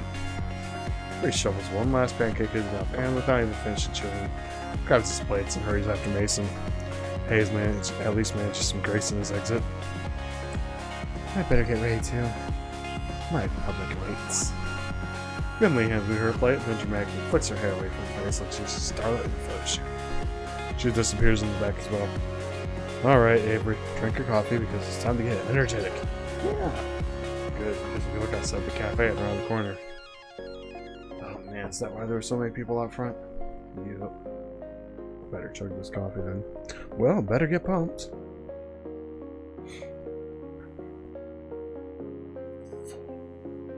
And oh boy, did it become busy fast. There's a crowd of people as soon as we open the door, and they're all clamoring to see the internet sensation, Jelly Donut. They pour in like a leak in a ship's hull. The manager tells me that sometimes we have to cap the number of people out here at a time, but it's not that bad yet. Hopefully the numbers stay down until Grave gets back. We'll need the crowd control in the afternoon. Where the heck is he anyways? I'm sure he has a lot to deal with. There's a lot more managing a restaurant than what goes on inside, I'm sure. He always comes to help out sooner or later. I'm having a lot of trouble picturing Graves waiting tables. Maybe he wears that uniform Reese is so obsessed with. Okay, I don't have time to see you daydreaming about that. There are tables to me. Boy, there are a lot of orders for donuts and coffee today. I didn't even know that was on the menu. I guess it's pretty on point to offer donuts on a day where Jelly Donut is in the cafe, but somehow I hadn't expected it. I don't see them in the pastry case. They're still in the back. I better go check. Hey Mason, are there donuts back here? Oh yeah, there are. A whole stack of them, and they're still warm. Wow, those cakey donuts are so good too. Shouldn't be hungry after such a big breakfast, but they look amazing. The coast is clear. I won't see Mason. Hayes and Reese are in the room. I could just...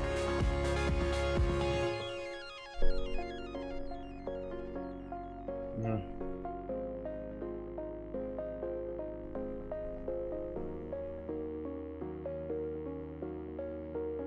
Here, let's do this.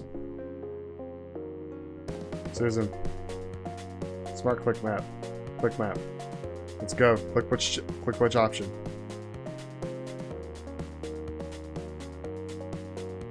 Wait. Click which option. Anyone that's watching, click which option you want.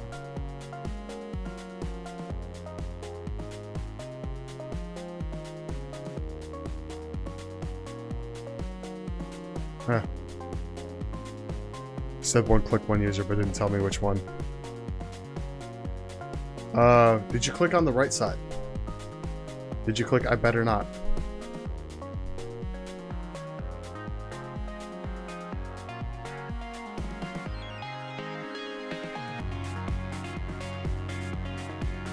Left one, close.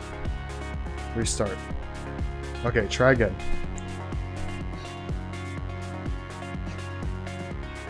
One click, one user. Oh.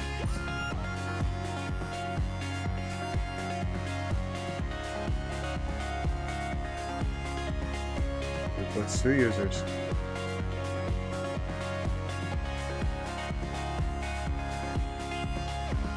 Sneak it down. I clicked on that side too. Stop.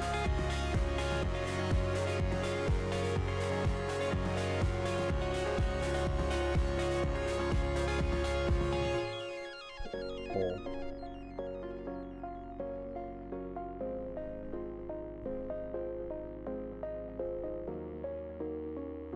What's the poll do? Try the poll.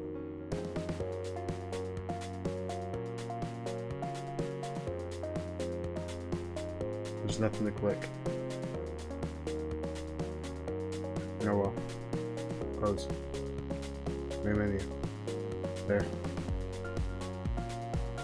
Oh, I guess it did do the left. Sneak a donut.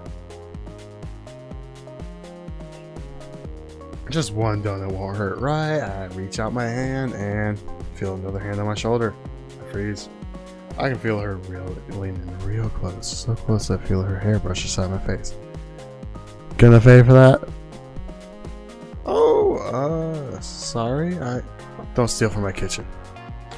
She says it as if I'll never ever think. Sorry, I won't do it again. You're right, you won't. She ruffles my hair and is gone as quickly as she appeared. I pity anyone that ends up on her bad side. Hopefully I'm not one of them. Now stop wasting time, it's busy out there. But right, Mason dumps the tray of plates in my hands, then shoos me out of the kitchen. I bring the plates to their respective tables. I'm getting really good at with this waitstaff stuff. Oh, thank goodness you're back, Avery. You're so swamped. Avery's to the rescue! This is still a bit much. It's like we're under a waterfall, people want to see Jelly Donut. Or something like that. I don't know, I'm too busy to think of a good metaphor. Finley's loving it though. Just look at her mug for the camera. And there they go again. Someone else is trying to put their donut on her head. Excuse me, please read the rules. We can't let customers bring food to the cat play area. Fine, whatever. Jeez. It's just something on the internet. You think it's okay to do it in real life? Some people. Someone better talk to their kid about these bad habits she's encouraging in people. The offending customer's already vanished back to the stable, but now there are 3 people who've taken his place. We need more babysitters. One at a time, please. No flash photography. Oh, thank goodness. Reese and Hayes are back out to help corral crowds. Reese is taking a spot at the door as the world's tiniest bouncer, and Hayes is taking someone's order. Which reminds me, I better get back to work too. We're in the final stretch, but dang, this is exhausting. My pockets are bursting with tips, but that's not much consolation if I feel like I'm never gonna leave the place. Wait, I can go full screen now. Am I?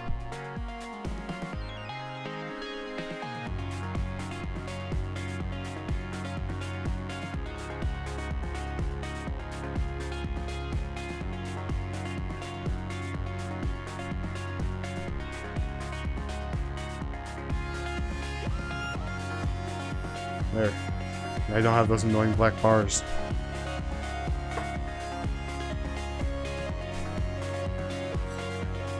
And it's not much consolation if I feel like I'm never gonna leave this place. I could really use a break. Hey. What's she doing out here? Does she need a break too? I suppose I shouldn't be too selfish. I'm not the only one working my butt up here. Get in here. It's not so much a request as a command, so I better go see what's going on. Some kind of baking bomb go off in here? We're all taking turns busting tables, but this crowd hasn't left much time to deal with dishes and cooking utensils. I need your help. And here I thought you didn't trust me in the kitchen. I don't, smart ass. I need coffee. Yeah, me too. No, we're low on beans. Get them to the basement, right around the corner. I'm swamped. Oh, duh. Yeah, of course, just a sec, I'll get them. I've never been in the basement before, and it's probably not a great idea to get someone to help me out, but dark spaces kind of creep me out. This is a restaurant, not a haunted house, and not some scary cat. It should be fine. Here goes nothing. Oh, that's nice. Holy crap, Graves. I try to give you the benefit of the doubt, and this happens. This isn't a restaurant or storehouse, it's a Halloween surplus store. Is that? It is. It's a curio full of model skeletons. What the hell? What's it got padlocked in that cabinet? Do I want to know? Yikes, I better get out of here and go back upstairs quickly before I get attacked by a giant toad. Find a bag of unground coffee beans, I'm sure I can just bail it with myself. The more interesting is the book that's resting on top of it. It's a worn rubber cover embossed with silver swirlies in the shape of a cat. Looks like a spell book or something. Probably Graves' diary. I'm so curious. It wouldn't hurt to take a little peek, right? What the heck? I don't get this at all. It's all written in code or something? This is all nonsense. Wait a second. Why is my name in here? Ew, Graves is writing about me in his diary? Avery! Oh, she sounds mad. Now's not a good time to start reading. The book is real tiny and just fits just right in my hoodie. I'll look through this when I get home. No. Neil. My feet hurt.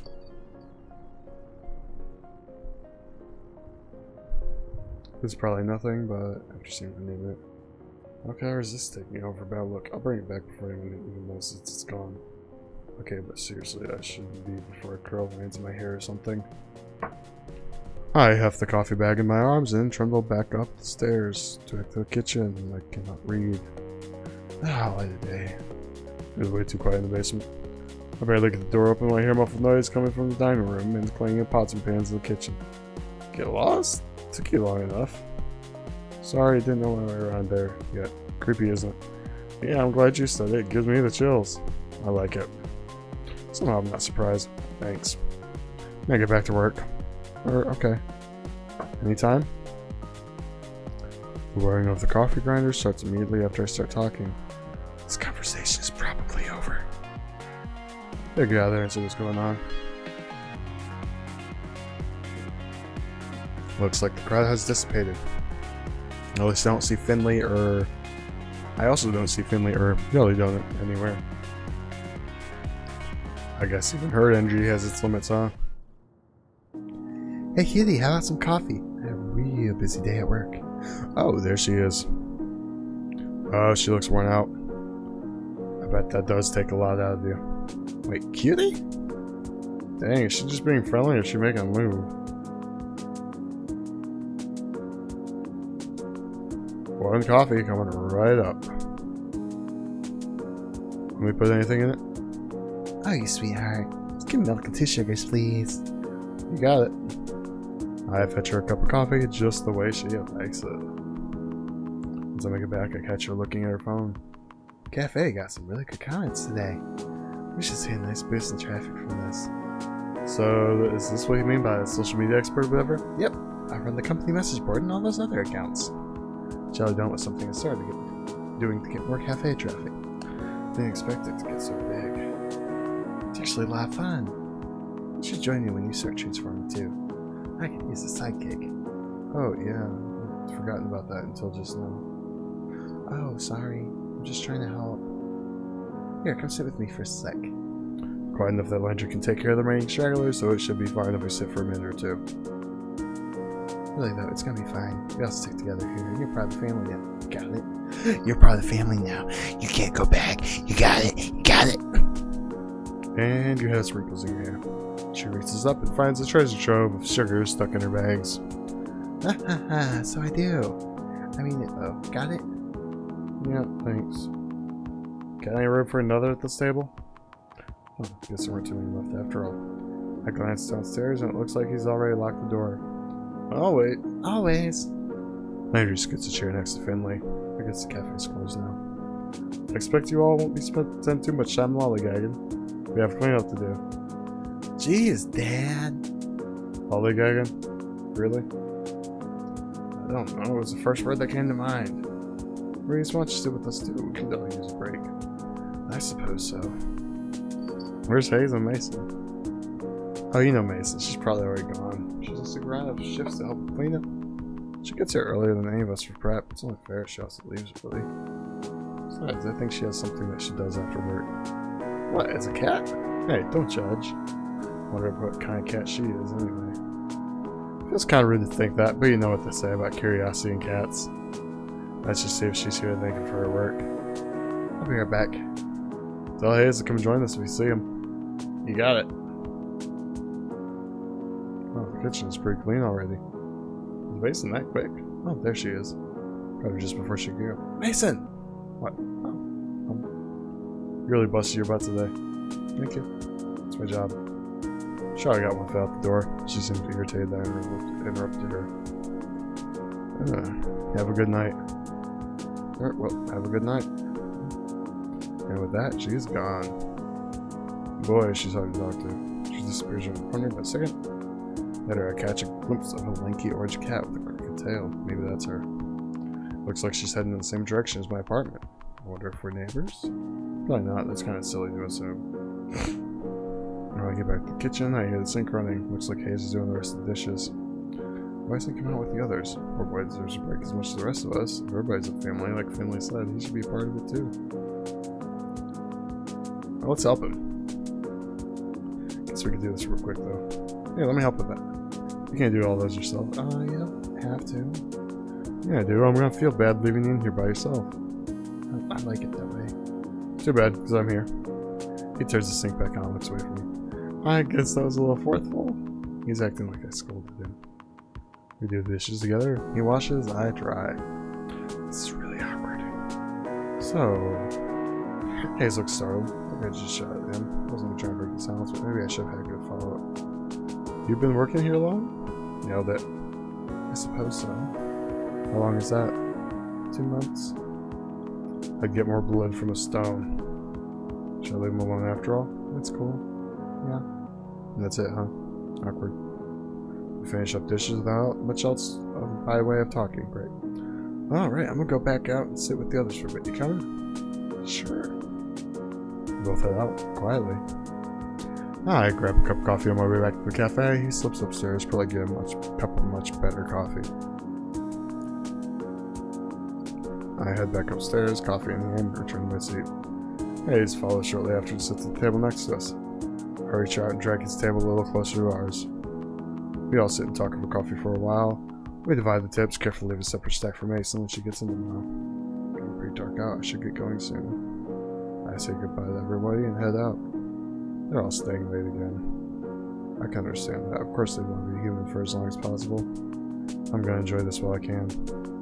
Gravity of the situation weighs on me and soon I'm out the door. What am I gonna do once I start turning into a cat? How could I explain that? Nobody will believe me. And the thought flies out of my head.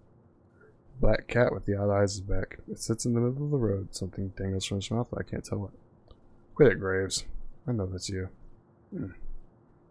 Black cat stares back at me impassively. Playing dumb isn't gonna work. Black cat flops on the pavement. It splays out its legs. It's not even looking at me. Maybe I'm off on this hot tip after all. Or I guess sometimes a cat is just a cat. Because a cat's the only cat that knows where it's at. The feel on beat. Because everything else is obsolete. I'm almost home now. I should figure out what I'm going to do for dinner. Ah! Something just hit my back. Get off, get off, get off, get off, get off. Wait, it's gone? I see the black cat at my feet. What the hell? Damn it, Graves! I don't care if the cat is Graves or not. I'm calling it that until I'm proven wrong. Meow. Black cat trots off somewhere. Is it just me, or did that sound like someone saying the word meow? We're studying that. It kind of sounds smug. Meow. Graves. Maybe it's not him. Maybe I just smell like cat and attract the other cats now. I better get home before I'm jumped by more strays. I run the rest of the way home and slam the door behind me. I can't take this. If my hair wasn't already white, it'd be turning that way. You're late. Yeah? Who said that? I look down. Mookie's fat face is just looking up at me. Oh no. I'm not doing this. I dump some kibble in Mookie's bowl, then go to my room and close the door behind me. I shamble in my pajamas, but when I bundle up my hoodie, I feel the firm, squarish bulge in the pocket. That's right, the book. Maybe something useful in here. I start to flip through the book again. There's my name. And there's Hayes, Finley, Mason, Landry, Ree, Reese. Must be a clue of some kind, but I don't know what it's supposed to say. All these words look like they've been written by birds hopping around the ink. I toss my hoodie on the floor and get to work. Maybe I can decipher it if I hold the book upside down. No. Is there a cipher? Nope. I don't know why I bothered looking. Of course, it wouldn't be that easy. I try for another 20 minutes or so, but it's useless. I give up. Frustrated, I drop the book. It hits my hoodie and ungracefully tumbles over. I shuffle them away with my foot, and something tumbles out. What's that? Looks like it fell out of the hood. Bookmark? Did I leave it there? I don't put anything there. I pick it up. Looks like it's got some weird holographic center. It's kind of pretty. I should bring it back to the cafe along with that stupid book. I go to tuck the bookmark into it for safekeeping, but... Oh, I can read it with this. I don't know how it got here, but that's the key to reading the book. Hallowed Covenant of Witchery? What? We did say something about witches the other day. Maybe this might be a good lead to whatever's going on. I sit along with the book and start from the beginning. Oh, it's not gonna let me read it? Come on. I wake up, go work, come home, lose myself in the grimoire, and barely make it to bed right before the sun comes back up. Leather, rinse, repeat. Listen to me. I'm calling the thing a grimoire now. I can't stop reading the dang book. Or mumbling to myself, I guess, but seriously, there's all this stuff about witches, covens, powers. I've never seen anything like it. Sometimes I don't even understand the words on the page, but they make me feel strange when I read. Powerful, I guess. Like if I keep going, they'll suddenly click into place, and I'll learn something unknowable. It's getting me, though. I feel haggard, and my coworkers have pointed out that I'm getting some wicked bags under my eyes, dude. I haven't told them about the book. I bet they think I've just been up playing video games or something. Mer. What's with you? You're so friendly lately. Since when do you sit in laps? I do say that with some witches get familiars. No. That's ridiculous. I'm getting ahead of myself here. I'm not becoming a witch. I have been trying some of the stuff in the book out, though. Just a bit. You can't blame me for that. Hear me out. I think I managed to move Colocan with magic. Maybe it was balanced weirdly and something fell on its own. But it felt like it worked. I've definitely been reading this gibberish for too long. I should stretch my legs or something. Right, Moki? See? Even Moki agrees, and he hates exercise.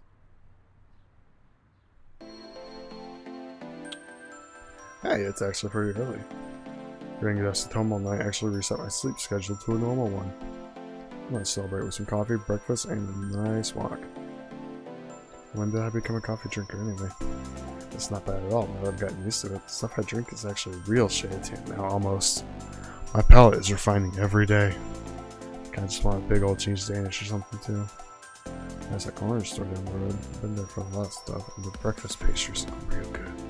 I could also just stop by the cafe. It's closest customers today, but I bet someone's hanging around who could make me a nice fancy coffee or something. Oh, fuck. Corner store, go work. You know what? Why waste my money when I can get some coffee for free at the cafe? I'm still not real great on that water coffee grounds ratio, but I am better. The better I learn with myself than with customers, right? Last time I tried to make coffee it was a disaster. It came out as this gross brown water. I really have to learn to do this right. Huh, it doesn't look like anyone's here yet. There's some lights in the cafe and up above. I don't see anyone moving around inside. Maybe I was wrong about people coming here on the days off, or is it really just gonna be me hanging out working like I have nothing better to do? Alright, I'll just go make some coffee and then figure out what else to do for the day. Luckily I just got my key. I can lock the door and let myself in. Even though there's no people around, the cafe still feels busy with all these cats moving around. There goes Hash Browns bossing around some other cat like usual. Now I was making eyes as the own reflection on the floor. Kotik's off by the window. Marina and Ayn are catching some sun. Aww, Janai's pulling around the other cat like they're spooning. Who is it? I peeking closer, get a look, and maybe a photo. When I see that little seal nose, point nose sticking out, I pause. Is that Hayes? His ear flicks and one eye shoots open. Looks like he takes a moment to register what's happening, but once he does, his eyes dilate to the size of saucers. Avery! His tail puffs up and he backs away from Juna at that surprising speed. He bumps into the wall and then hops a solid 6 inches into the air and check. Hey, calm down. It's just me. Junta was crying a lot and I just sort of... Oh, please don't make fun of me. Junta is one of our newest cats. He's a sweetheart stray we found wandering the streets. But he scares easily, so he gets clingy sometimes. Why do I do that? That was really sweet of you. Slowly I reach down and scratch Junta behind the ear. He's confused by all the commotion, but doesn't seem too stressed out about it. But you're so thoughtful about the cats. It's great. I guess so, thanks. Jealous, actually. I wish I could sleep in a pile of cats. It was pretty nice. He seems to have calmed down a bit, thankfully. How about some coffee? I could go for a cup, but you could too. Okay, yeah. I'm going to change back. Don't look, okay? You got it. Despite being around all these cursed cat people, I've never seen a transformation in progress. Maybe it's not something I'm supposed to see. Anyway, it's probably as rude and creepy as watching someone get changed, so I'm not about to peek. Okay. Would you like a cappuccino? I'll go make us some coffee. That sounds great, thank you. Score! I don't have to mess with the coffee machine after all. I was thinking to my favorite spot on the big circle couch and take a big old sip of my coffee. I could sit here all day. Maybe I will. Oh! Avery, you're here early. Yeah, I thought I'd come see what everyone's doing. I've been cooped up in my house too long. It's good to see ya. I'll be around doing some handiwork, but let me know if you need anything. Oh, don't worry about me. It sounds like you'll be busy enough. There's the door again. Hello. So Avery, what breed are you? Do you know yet? Excuse me? Cat, I mean. Sorry, is this a sensitive subject? No, nothing's happened to me since the day I grew the whisker. I figured it'd take more time. Strange, I turned in that week. Yeah, me too. Hayes nods from the other couch. It's only the first time Avery's slow on the uptake. We're just standing there waiting for a chance to say something like that. Of course not. He totally was. You're right though, playing with the book maybe totally forget about the curse. Why haven't I seen any changes since then? Well, I'm gonna go do some laundry. Let me know whenever you find out. Betting you'll be a slower tabby? There's nothing pretty like that. I hope the type of cat becomes a still person. Reese rolls his eyes and flops down the long row of seats to the side of the cafe. He settles in with his powerbound sketchbook and he picks up a large bag and trundles towards the stairs. Is there a laundry machine up there? Yeah, in Graves' apartment. Lets us do laundry there for free. Wait, Graves lives here? Yeah, duh. 3rd floor is his apartment. Shouldn't you see him like all the time? He's basically a ghost as is. He's usually out until really late at night and leaves pretty early in the morning. I don't think he sleeps. But he sleeps in a fancy coffin. I mean, he's just really busy. He takes care of all the administrative stuff for the cafe after all. Well, I better get to work. The ramp isn't going to build itself after all. Landry gives me a little wave, then disappears in the back. He's back a few minutes later with a handful of lumber and a roller carpet. So that's why all that stuff was in the basement. Sorry, I'm gonna get a bit noisy in here. That's no problem with me. I suppose if you must, Landry and Reese go back to work. A few moments later, I hear Finley. I peek up at the balcony and she's fiddling with a laptop or something. Everybody seems to be keeping themselves busy. Maybe I should help one of them? But on the other hand, I'm not getting paid for it, so... Landry, do we want to go Landry, Reese, Finley, or Stigler? I don't know, Landry's the tall guy, let's go for him. What's Landry hammering over there? He said something about ramp. What's up? Oh, Avery. Just making some adjustments to the cafe for some newcomers. Oh, cool, let me help. You don't have to do that. I'm gonna. He laughs, but he keeps going about doing what he's doing. I guess that's his way of saying, though. There's gotta be something I can do. Make sure no cats come over while I'm working. I don't want them trying to play on this until we got all the carpeting on. This one looks a lot different from the others. Carpet's cute, but do you think they need it? Graves asked me to install these. He says he's bringing in a kitten with hypoplasia. Oh, what's that? He says it's a condition that some cats are born with that affects their coordination. Don't want the little guy to get hurt trying to jump on these platforms, so I'm gonna add some ramps to my structures. I almost didn't catch all that because it's just hammering away while we talk. Can't even take a break for a little conversation, huh? Your structures? Did you make all these? Yeah. It's amazing. I thought you were just a charming waiter, but you're so talented too. It's no big deal. I'm really grateful. Graves given me a lot of chances to build things like this, though. I'd miss working with my hands if he hadn't set up a workshop for me. Graves did that? No answer. He's just hammering away. Oh, sorry. Did you see all the saws and things in the corner of the basement? That's for me. Oh, I assumed he was dissecting zombies back there.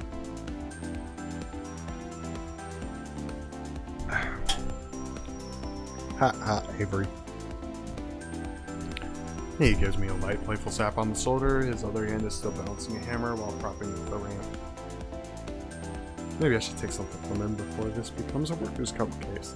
Can cats even get workers' comp?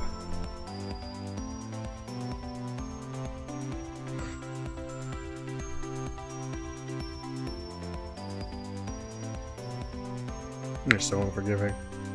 He's really not a bad guy. Seriously, these are amazing though. Did you shut the whole place? Oh no, goodness. Most of it was blueprints Grave gave me.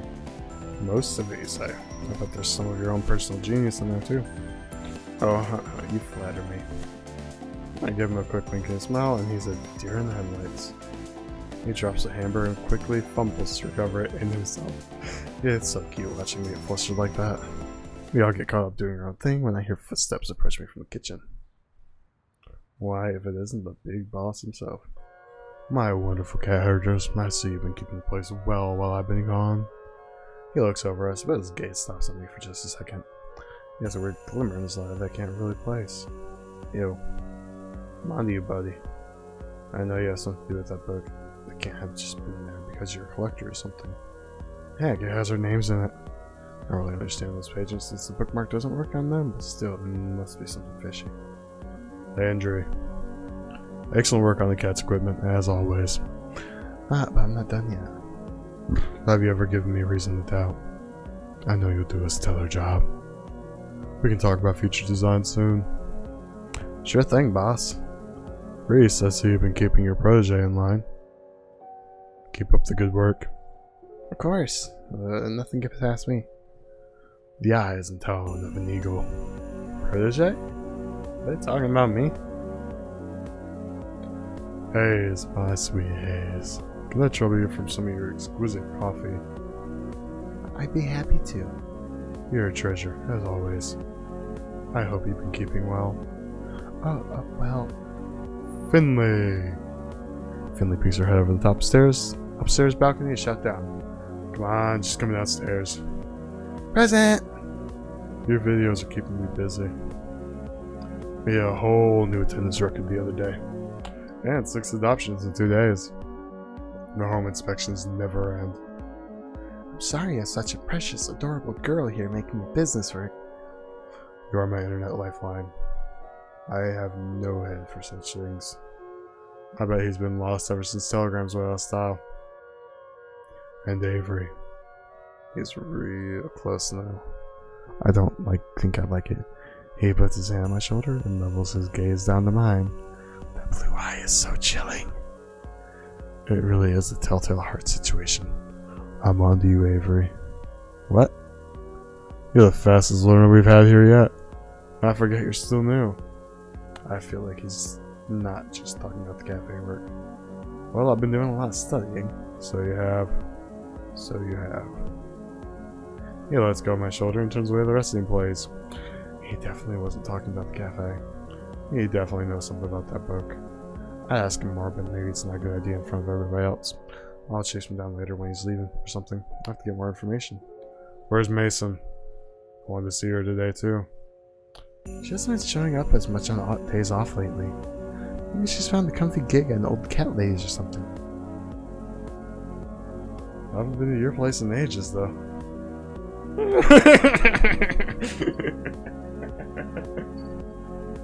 Okay. When did you get here? You startled me. Ah, Mason, I'm so glad you're here. It wouldn't be the same if you didn't join us. As much as I adore cooking, today I'd rather give you respite. Thinking about cooking my day off? Huh. Well, of course not. That's why I will take the pleasure of providing you, my dear employees, with dinner today. But first, an announcement. He slips back into the kitchen for a moment. When he returns, he's holding a garment bag. No. You haven't even let me make the announcement. I know what this is. Absolutely not. For my more cooperative employees, then. With a surely practiced flourish, Grave unzips the garment bag and lets it fall on the floor. Oh no. No. Is it somehow both plaid and checked flannel? I didn't know you could make a suit out of that type of material. There's a sort of appalled silence from everybody. Reese looks personally offended. Mason just straight up leaves. No appreciation for your new uniforms. And to think I had made it in your size, Avery. Try it on, Avery. She's still shouting from the balcony. I can't blame her. I wouldn't want to get into that.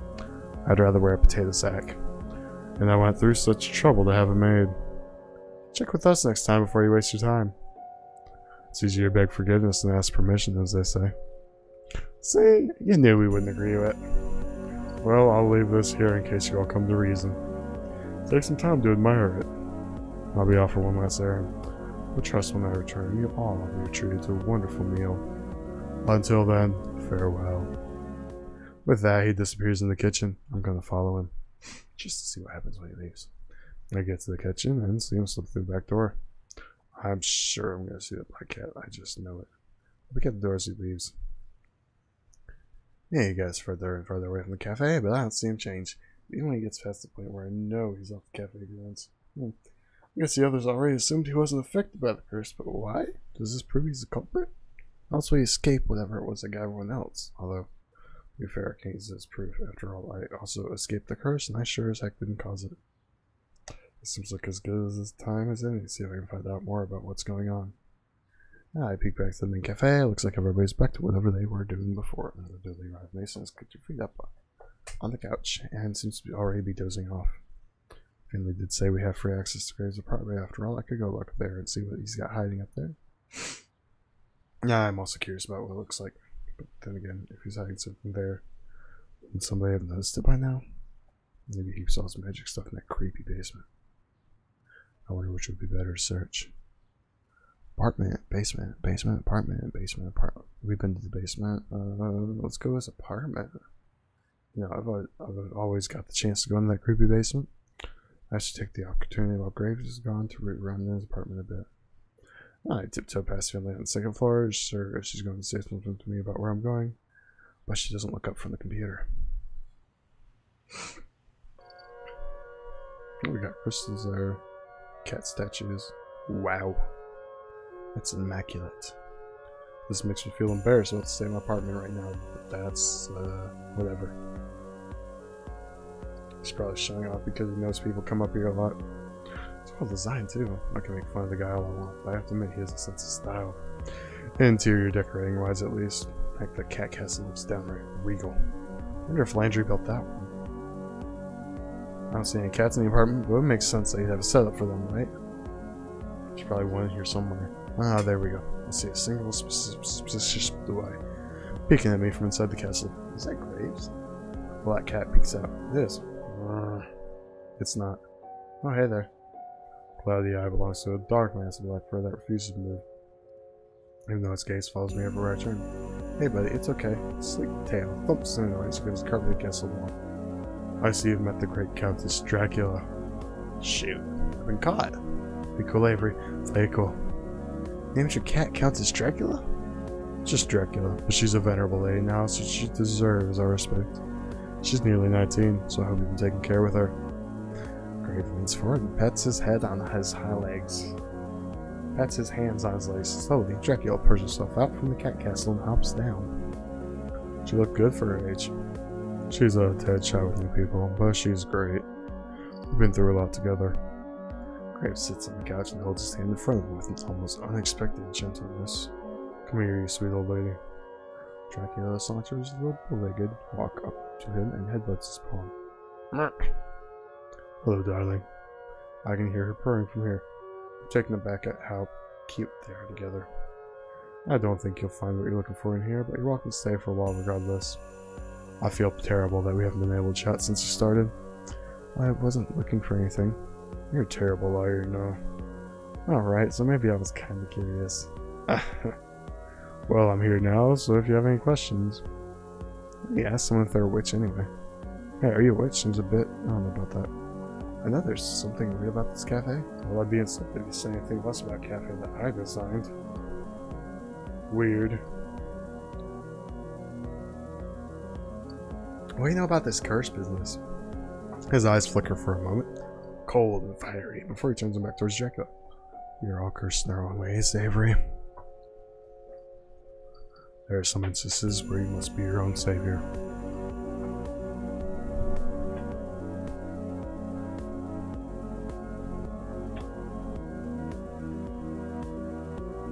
I will if you want to help me.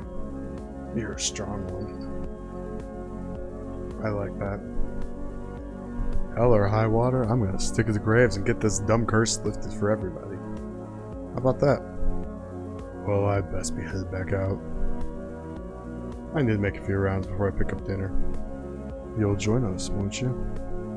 Like I'm gonna pass up a free dinner. Ah, of course. He stands up from the couch and lightly ruffles my hair as he passes me. You're a sharp one, Avery. I'm glad you've joined my employ. Well, you're keeping me busy for sure. But he's already gone. How the heck did he leave so quickly? I better go back downstairs. He might be wondering if I fell asleep or something. I drift from person to person, helping everybody with what they're doing for a while, but eventually the urge takes over. I just want to play with cats. Shinsuke gets all excited when I messed up the bell toy. I guess I'd be excited too. Owl gets messed up on the catnip toy. Mayo is swatting his own tail, but I think the tail might be winning. Valentine is rolling around, kicking at nothing in there. Seems to be having plenty of fun without me. Rainy chases the feather on a string all the way up to the platform. Wish I had that much energy. And then they start taking naps, and that seems...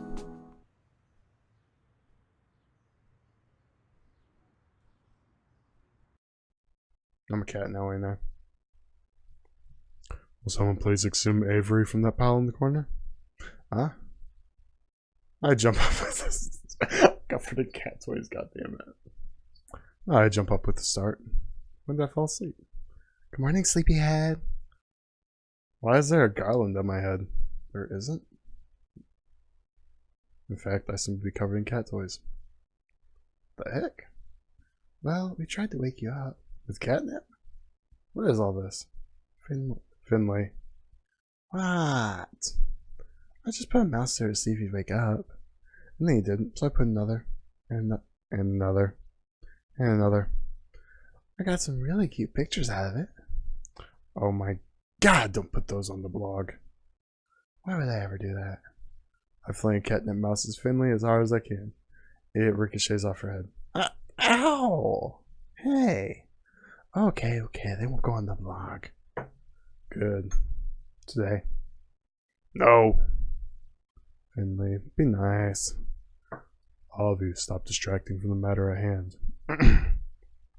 Dinner has arrived. I thought you were gonna actually make dinner, not just order takeout. Usually order takeout on off days. It's nice to get a change of pace and try some of the other restaurants around here. Man, there are fewer dishes to wash. The cuisine du jour is brought to us by the Thai restaurant downtown you all so enjoy. Avery, I believe you'll be experiencing their splendor for the first time tonight. What'd you get? You didn't ask me what I wanted from the menu. I did, actually. No, but something about pad thai, then rolled over on top of a bunch of cat toys. Well, I mean, that's what I would have wanted anyway, so... I look over the tables, and it looks like they pulled them all together into one long row again. Takeout boxes piled up on the center table, and all the places have been set. Bon appetit, my dear employees. And the pack descends on the takeout boxes again. After some sorting, we're all settled with our respective food, and we sit down for dinner. Grave takes a seat at the head of the table. Well, he claims it in name, but he's hardly saying it at all. When he's not flitting between us and offering drinks, he's standing behind his chair and telling a story in as grand a Graves gesture as you'd imagine. When I was in college, none of you would have recognized me. Hey, did you take a break from your goth phase? Okay. You go grunge for a while? I would never break style. No, in fact. If anything, I suppose you could say I was more goth then.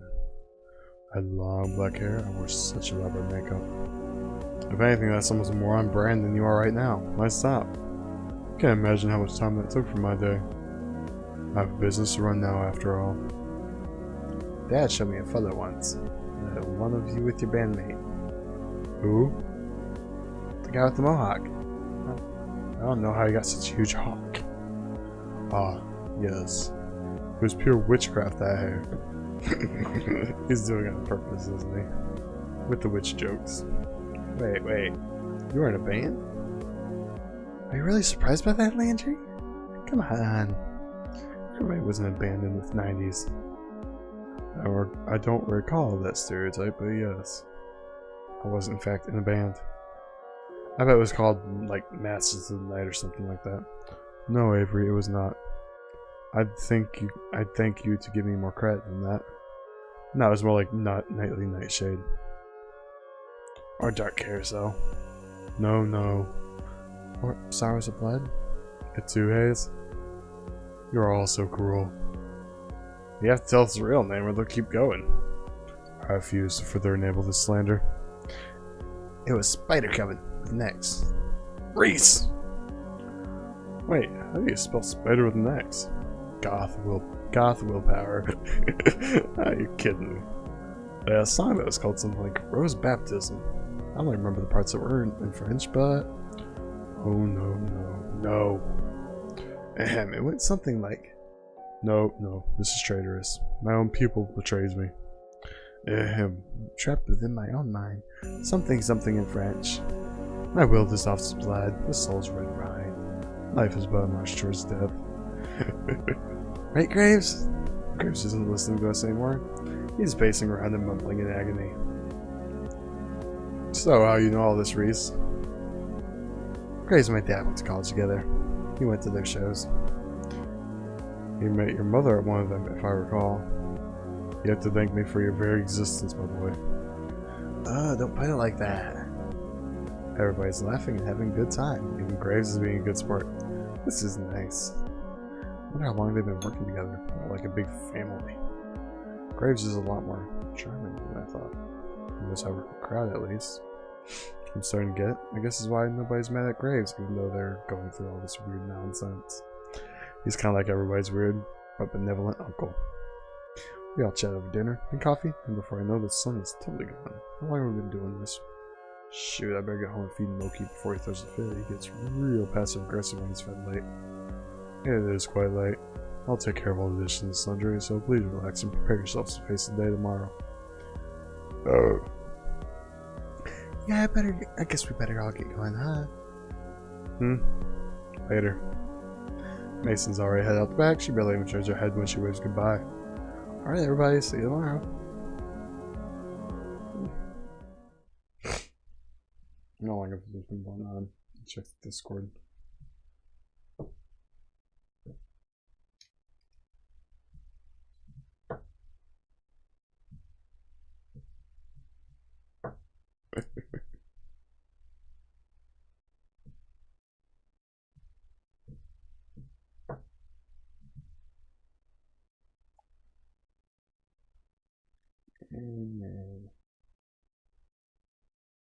because I got 4 hours to keep playing.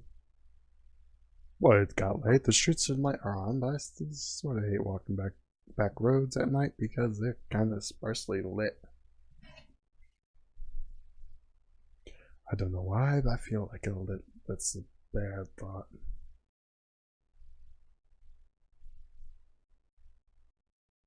Bad idea tonight.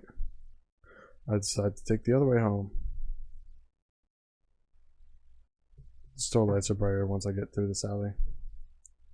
Besides, it's pretty nice out. There's a lot of rusty junk on this street.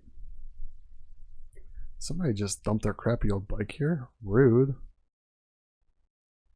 How long has that been here? Looks like it's been around for years, but I don't remember seeing a messed up bike like that yesterday. Should be more observant. Graves should complain about someone.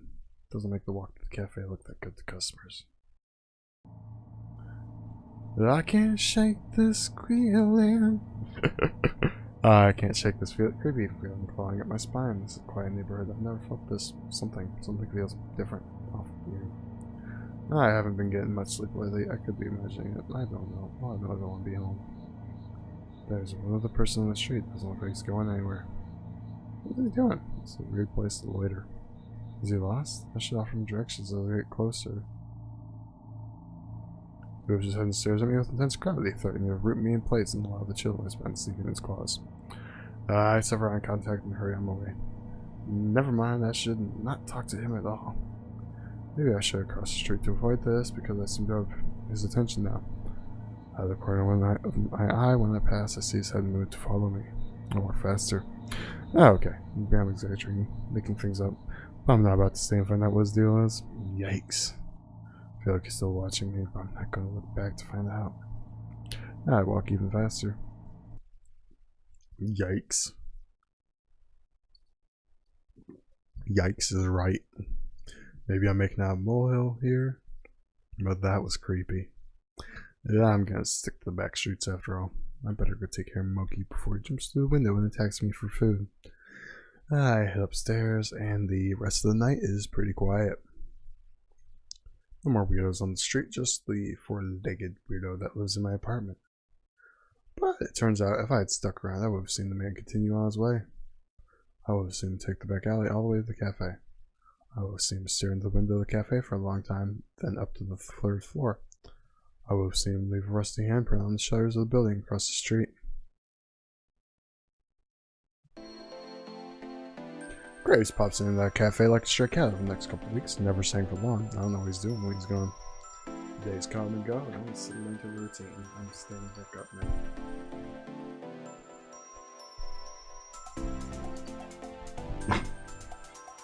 Fuck it, the chair goes back here.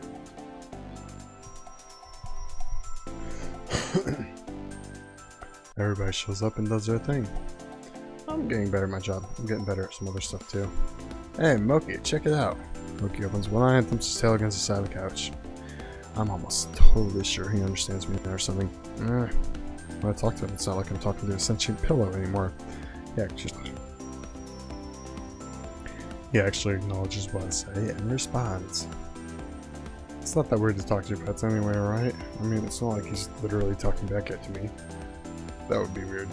Now I see 2 cold cans next to each other, then take a step back. Are you watching? You better be watching. Okay, here we go. I concentrate, and the cola cans flutter apart into long ribbons like potato peels. They collapse on each other and formed a jumbled mess of aluminum. There's a soft crunching while the ball of soda can wobbles around a bit. Shapes begin to emerge from the ball of aluminum ribbons, arms, legs, ears, and before you know it, ta-da!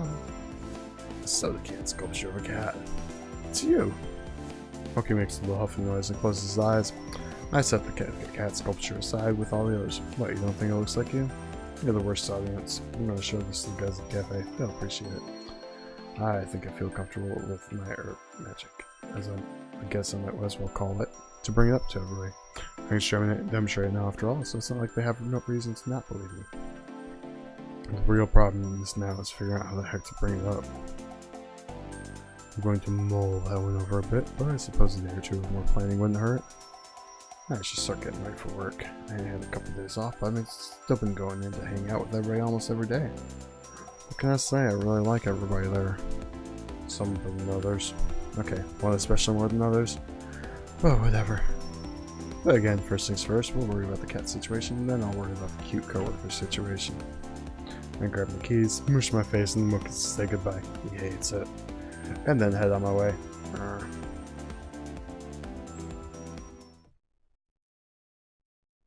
I haven't seen any trace of that creepy guy since I saw him a while back, so I've started trying that other route to and from work whenever I want to change of scenery. It's not a great change, to be honest.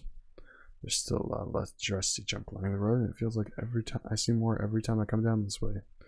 It's so deliberately placed that there's no way it is on purpose. There's a stack of car parts that almost looks like a tower if you look at it the right way. It's almost artful. Say though, there's a different dish in the walkway. Graves? He's right there, very much human, standing with the rusty decrepit bike. He's so lost in thought that I wonder if he notices I'm here. Graves, what's up? Oh, Avery. Just assessing the litter around the cafe. Yeah, it looks like someone's been using this walkway as a trash dump. So they have.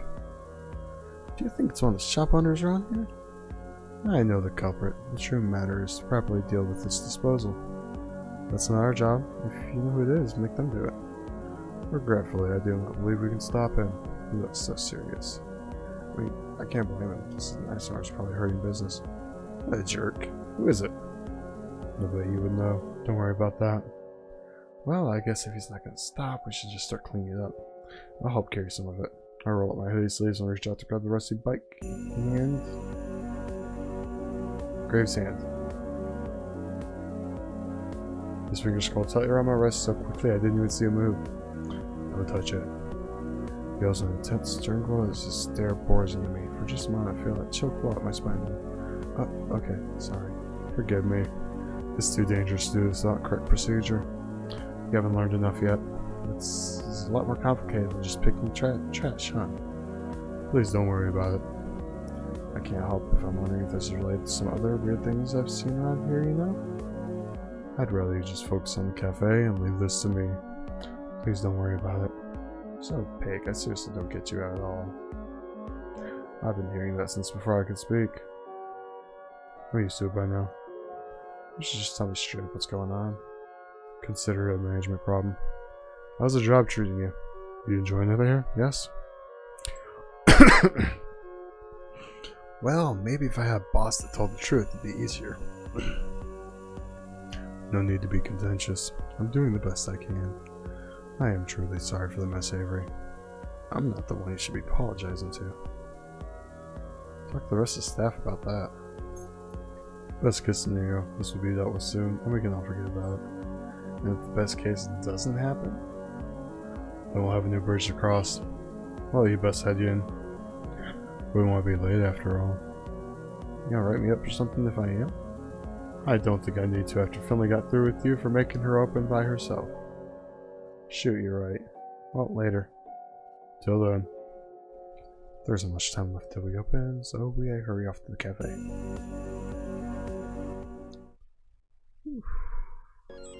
Avery, there you are. I was starting to get worried. Sorry. I got sidetracked on the way here. I ran into Graves. I guess talking about counts as work. Haha. No, it doesn't. Graves couldn't keep a hold of a top if it was stapled to his hand. We hurriedly get to work finishing pre-up and setup. Though it doesn't really matter because it's still morning. The first person through the door isn't even a customer. It's Graves. Fancy meeting you here. Want some coffee? Usual? Not right now. Thank you. Please pay me no mind. I'll be in and out today. Maintenance work. Finally. The sink in the kitchen is backing up something fiercely lately. Not that kind of maintenance, my friend. Security improvements. He blows through the building and disappears through the back door as quickly as he arrived. Reese watches him go and takes a few wavering steps towards the door before deciding against it. I guess even Reese can't outboss the boss. Security improvements, huh? What the heck is that supposed to mean? That was weird. Well, back to work, huh? Yeah. It's hard to focus on work when I can see Graves pacing back and forth in front of the big glass storefront. Luckily, it's a slow day, so I can excuse myself every so often to peek in on him. I think I just saw him bury something under a loose tile. At one point, I dipped my head to see what he's doing. He's just standing there, staring at the wall, tracing a picture on it with his finger. I'm sure he's just doing it to look busy, but then I catch a glimpse of something like light reflecting off a piece of metal on the wall itself. It flashes for a moment and then it's gone. Maybe I'm seeing things, maybe he's doing something arcane, I guess. But even if he is, why? As he said, makes some concern of security. Is he saying like a magic anti-theft alarm or something? Or is it something more sinister? I can't help but think of his weird behavior this morning. And his focus on the rust tiles. Something must be coming. Something as serious as a cat curse. If he's just gonna leave us in the dark, I've gotta do something. It's time I finally talk to someone about the magic, the book, and the curse, and everything. Hey, Hayes. Ah! He startles when I call his name. So maybe next time I'll try waving to get his attention instead. Hey, get a minute? Can I talk to you about something? It's pretty important. Oh, no. What? Did I do something wrong? Or what? I made you mad about something, didn't you? You're mad. I'm sorry. What? No. Not bad about anything. Sorry? You don't need to apologize for apologizing either. We're gonna get caught in the loop here. I'm so... you're right. Can we talk about it now? Just for my sake, please. I'm gonna worry about all day if you say something like that. Are you okay? Oh, yeah, totally. Sorry, I should've waited. Oh no, I didn't mean... Oh gosh. I'm making this really complicated, aren't I? He's so nervous. I thought we got to know each other well enough that he'd be over by now. But it looks like I've still got a few barriers to break here. Wink. I place my hand on his shoulder as gently as I can and give it a reassuring squeeze. He looks at me with unabashed surprise. Well, I really don't see anything. Can we go to the basement to talk? Can we go to Graves' apartment instead? I'm not too fond of that basement. Oh, right. Sorry. Yeah, Graves is gonna be busy doing whatever he's doing out there. Of course, let's go. It's not too crowded in the cafe right now, and we are fairly well staffed, so I tell Landry we're going to take a quick break. I don't like the way Finley's waggling her eyebrows at me and Hayes, but forget her. It's important to me that Hayes hears this before everyone else. I feel like he'd be a lot more comfortable hearing this from me directly instead of getting surprised in the face of the curse. Besides, I want to be the one to break the curse for him. Does that make sense? I'm not trying to get it here or anything, it's just... I kind of want to make him smile. I hope this doesn't freak him out too much in the interim. Should I sit down? Or if you want, I mean, this isn't like a big thing, you know? Well, it is, but... Okay. To get right to the heart of it, I think we're under Witch's curse. Okay. No, like, I mean... Oh, Hayes is watching me expectantly with those beautiful eyes of his. I almost forgot what I was going to say. Okay, well, let me start over. I found a magic book in the basement. I've been studying it. It's basically all I do besides work and sleep anymore. Wow, I had no idea anything like that was here. I guess Graves will collect anything. Yeah, right. I was kind of surprised. I was sort of expecting. I learned a lot of totally interesting things, but like, I'm kind of hitting a dead end, so I want to see if maybe you wanted to help me. We could see it together. Not me? Yes, you. I want to do this for everybody, and I think we can do it together. Break the curse. I don't know what I can do to help, but I'm sorry. I don't think I'll be helpful, but I'll try, Avery.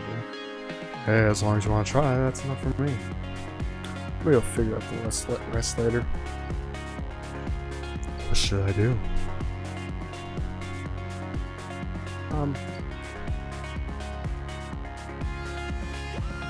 How about Crash Course and Magic? Book is my place as long as you don't mind coming over and stay there.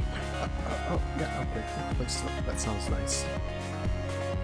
Meet me out front once our shift's over, okay? Hey, it's not so far, we can work together. Okay, I can do that. Good. Alright, we better get back to work. See you then? Okay, see you. May I make my way back down to the cafe? Finley gives me a big sloppy wink as I step off the stairs. Yikes. So, how'd it go? What? How did what go? You and Hayes, huh? Oh my god, no. Don't get ahead of yourself. It's so cute. Did you realize icy heart? I mean, I guess it's not icy per se. Hold on. Chilly? Lukewarm? No, it's not like that. Blushy cheeks are telling me otherwise. Come on, I mean it. I'd talk about something work-related, that's all. Aw, really? Come on, you can do better than that. If you need a little advice or a little push, I'll just let little Calico over here know. I'm real good at this kind of thing. Oh, God. No, We're really good at playing games. I'd give you some ideas. not listening. What is this, middle school? Just gonna put me on a gossip blog or something? I head towards the stairs just in time to see him. Hey, he's standing at the top of the steps staring down. At me and Finley talking. When he sees me, I see his shoulder jolt, and he hurries to clean the espresso machine and did too vigorously. Crap, you heard all that! I pretend I'm not here, so I'll pretend to be busy too. In the kitchen. Away from the cute boys and glasses and there's a Calico girl. Oh. Going after Hayes, apparently. I spend most of the afternoon doing busy work for Mason. Finley and Landry are covering the floor, and Hayes is still upstairs cleaning. I don't know where Reese went, but I'm glad he's gone. He definitely has something to say about my meeting with Hayes. Our shift ends. I'll wait for Hayes outside. It should be long now. I hope he's still coming. He won't ditch me over Finley's teasing, will he? Finally, I see a skinny Siamese cat around the corner. Sorry for the delay. No, it's fine. Don't worry about it. It's fine. How are you? I'm okay. Why? Just wondering. Oh, okay. Thank you. Alright, let's get going, shall we? Lead the way. Takes us a while to get back to my place. Cat's pretty quick, but I want to make him run to keep up with the pace. It's not like he's my pet or I'm walking a dog. Maybe I should have offered to carry him. No, he would have hated that. It's probably better to do it like this. I wonder if anyone's watching us. This feels like a classic story of a stray following somebody home. Except he looks too elegant to be stray. He's beautiful. I can't imagine anyone like a cat like him outside. Oh, wow. Was that weird? It was weird. I'm gonna stop thinking about it. We arrive after some time, and by some time, I mean time for me to be super hungry. Oh crap. Just before we head in, I remember my place looks like a trash bomb went off. I can't let him see it. Wait there for a second, okay? I gotta take care of something real quick. Okay, be right back. Pizza boxes and soda cans. I'm keeping all the cat scourges, dirty laundry, and couple of napkins. All of it has to get out of here. I shovel things in bags and then trash to the chute. It's a rush job as far as that. It's far from everything that has to be done, but it's a little more presentable than there for now. Ta-da! Hey, it looks better. Welcome to my humble abode. You can hide the expression on his face all he wants. I can see his ears flicking back and forth. I know enough about cat body language. I mean, he's... Okay, I have no idea what that's supposed to mean. Is everything okay? Did I miss something while cleaning up? Oh, no, I was thinking. I don't know. It's not what I thought. It doesn't feel like you, if that makes sense. Yeah, that's my aunt's place. So I don't really get a say in the decor. I wouldn't have all the precious ceramic figurines, so that's why. It's not you, but still welcoming. I think it feels friendly. I'll tell her you said that next time she emails me. She'll appreciate it. Would she mind if you have somebody over? I don't see why she would. Oh, okay, good. Doesn't even count as having somebody over when they're a cat. Acer's living room, tail curled behind him, tentatively sniffing the air like a regular cat in a new environment. Crap, I hope I didn't shove dirty socks between the couch cushions and forget about them again. So, hey, what do you want for dinner? My treat. How's pizza sound? Well, I don't know. Pizza will be hard to eat when I'm like this. Never stops Mookie. Who? A cat. I don't know where that fat trash bag is hiding, but you'll see him sooner or later. He likes to pick the cheese off. I'd rather let me do the same if that's okay. Sure, you name it, we'll get something else. I blurt it out, but honestly, I'm kind of stumped on what else to eat besides Pizza Lloyd's. Cooking is out of the question for me. Seltham scans around and stares intently as pause. I don't have to have anything if it's too much trouble. Oh, please. I'll order some Chinese takeout, okay? I bet it'll be easy for you to eat fried rice or something. I think I saw a menu for Chinese place slipped under my door the other way. So heck, might as well. Really? If it's too much trouble, don't worry about me. It's gonna be trouble when I have two hangry cats at my house instead of one. I insist. Hangry? So, chicken or pork? Vegetable? Vegetable's fine. Please. You got it, dude. Oh, thank you. A few quick taps on my phone screen. Food is ordered. It's like a regular date. If you consider dates to be eating takeout with a cat while sitting on the couch. I mean, I do. So, what's this book you mentioned? Can I see it?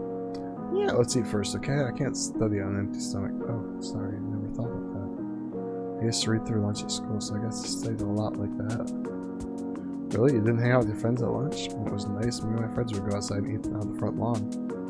Of course, we get in trouble like almost every single time, but it didn't stop us. That sounds nice. But, I wasn't very popular growing up. What? But you're so sweet. How could anybody resist? Sale flexes wildly and starts rubbing at his face with the paws. I almost feel bad, but I really just want to compliment him some more. Tell me more about what you like growing up. That wasn't very interesting. I read a lot. I wrote some. Oh, writing. What did you write? Nothing special. Sometimes just short stories, sometimes poems. It's not worth mentioning. Oh, I think that's great. I think it's so cool when people write. I wrote a monologue for a drama once, but I got turned down to perform it. I guess it kind of sucked. I'm not surprised you're writing drama. I think it's too... You tend to naturally draw the spotlight. You think so? I didn't, get big parts or anything. Or any parts at all. But enough about that. Do you still write? Sometimes. I still like to write poetry. It helps me work out my thoughts. Really? Can I see it sometime? Oh, I don't know. You look scared. Like I just asked something deeply personal. Well, I guess if you use it to work out thoughts, then it's pretty personal. I should drop it. What else did you do? You had to have other hobbies too, right? I really like bird watching. Kinda hard to do that now, huh? Oh, not at all. If I'm quiet, I can hide in the bush and watch them from afar. My eyesight is better this way, so... Shame there aren't many varieties in the city. I did see a beautiful crow the other day. It was about my size. Well, my cat's size. And its feathers had such a lovely sheen. Whoa, weren't you scared it was going to try and fight you or something? Oh, no, it wouldn't. Not unless I tried to steal its food, I imagine. I'm quite fine without that. No, I think I'd get beat up as a human if I tried to steal something from a cow. Crow. Hayes is smiling, but I see his ears beginning to fold downward. His posture wilts into something somber. I want to scoop him up. I don't know, I hope I didn't remind him of something bad. Especially now when we're actually talking. Do you really think you can break out curse? Well, I think I did it on myself. Maybe we can figure out what I did tonight. If not, we'll keep trying. I would. He hesitates. It would be okay if we didn't. Be okay with that. Yeah. You want to stay a cat? Well, it's just, I'm not sure. I like some things about it. Like what? What can you do as a cat that you can't do as a person? Well, I don't know. I just like it. Yeah, this isn't going anywhere. It's fine. Food's here anyways. We eat in relative silence if you don't count Moki's insistent whining and begging for scraps. Better luck next time, chump. I tear through my lo mein, and to my surprise, Hayes almost finishes all of his rice. Who would have thought a cat could pack away that much food? Where is he even putting it? So when you're a cat, does your appetite stay the same or something? Oh, sort of. I'm not sure, but I think somehow your stomach still stays people side. I've seen Landry eat quite a lot, possibly his body weight in food. As a cat, I mean, oh, this curse business is so weird. I guess it's a good reminder we should get down to studying, huh? Oh, sure.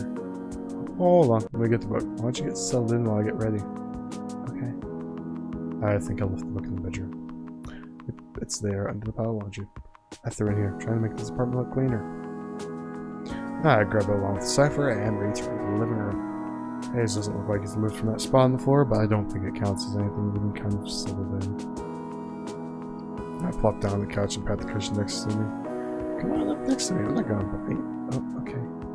Sheepishly, he comes to couch cushions and settles into a neat little cat loaf. Wonder if he's comfortable to sit like that. Must be if everybody does it. I show him how the cipher works. At first, he reads silently over my shoulder. He reads a lot more quickly than I do, so we fall out of sync pretty quickly. It ends up being easier for both of us when I read out loud, so I do that. He watches me, still transfixed by my words. I've gone over the pretty basic stuff, but maybe I should ask me to try it out. That's how teaching works, right? You gotta give homework. Do you want to give it a shot? Oh, I'm not ready for that. Sorry. Don't worry about it. No, where was I? I read for a while. I start to feel sleepiness tug at me. I think I need to take a break. Hey, are you getting sleepy? Maybe a little. If you want to stop, that's fine, but I don't mind if you want to keep going too. I looked down. He doesn't look anywhere near as tired as I feel. In fact, he looks like he's enjoying it. Oh, I can't say no to that. Nah, just checking. Okay. Encouraged by this excitement, I continue reading well after night has fallen. Huh? Where am I? When did I fall asleep? I fall asleep curled up in such a ridiculous little ball. I sit up at the start. I'm on the couch just like I left off, but the sun's up now. I didn't oversleep and miss work or something. Take out containers still on the table. Oops, where's the book? Looks like it fell off the floor. I must have kicked it out off the coffee table where I put my feet up. I guess I knocked it out. Did you sleep okay, Hayes? No response. Look down. There's nothing left there but cushions. I wonder when he got up. Hayes? Somewhere to be seen. It's gotta be around here somewhere. It's not like you can open doors like that. Or maybe you can. I don't know anything about how this works. Maybe use some magic to like blow the door open. Oh, wow, if you did, you picked up fast. Oh, I'm gonna take a shower and get changed real quick. If you're here, give me a shout. I'll be back in a few. Aside from a cat meowing outside, there's no answer. I take a quick shower. It's not in the bathroom either. I checked. By the time I get back out of the dress, I still don't see him. Oh, I guess he really did leave. I wish he would have said something if he was just gonna go. Oh, there's a cat again. Sounds really close, but it's not Monkey. He's right over there, sleeping like a dumb-looking lump of cat. Is there a stray in the courtyard? Let's look out the window and see. Aww. Is that? Hey, is that you? That's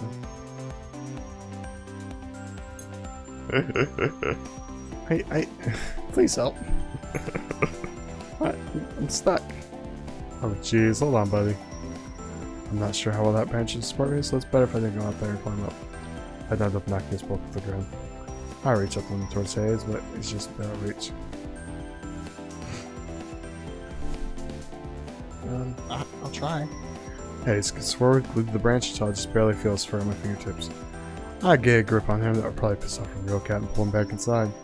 He clings to my arm. His claws hurt. I probably need a moment. He probably needs a moment to calm down. Oh, Hayes. He buries his face in the crook of my elbow. I'm not sure what else to do, so I hold him tight against me. I can feel his little heart pounding. It's alright, you're not gonna fall. We stay like this for a few minutes. Gradually, the tension eases from his body. I feel him heave a sigh against my arm. He relaxes his claws, and only then do I realize they're hooked into my shirt. I kinda have to shimmy the parameters. It's not much help, but what I really notice is how he's keeping his head turned away from me. Gingerly, I place him on the couch. He takes a deep, shaky breath and pulls between one of the throw pillows of the arm of the couch. His tail thrashes wildly between them. Hayes, what's wrong? If you want to make fun of me, just do it. What? Why do I do that? Because it's ridiculous. Some idiot who turns into a cat gets stuck in a tree and put himself in because he's afraid of heights. Just like he's afraid of anything else. Come on, dude, you know I'm not like that. I wouldn't make fun of you. I would. I know that's not true. I've never heard you make fun of anybody. Of course not. Nobody deserves that. But you do? Sometimes. I don't know if this is appropriate or not, but I reach my hand beneath the pillow to scratch him behind the ears. Seems like a comforting thing to do, but maybe I'm treating him too much like a real cat. He starts, but doesn't move away. I don't think he minds. I don't think that's true. Not for anybody, but especially not you. Can you at least tell me what you're doing out there? I promise I'm not going to make mad or make fun of you or something. I felt bad imposing. If I get an early start back at the cafe, I wanted to, I don't know, make breakfast, coffee or something. And thank you for everything. I just imposed you anymore.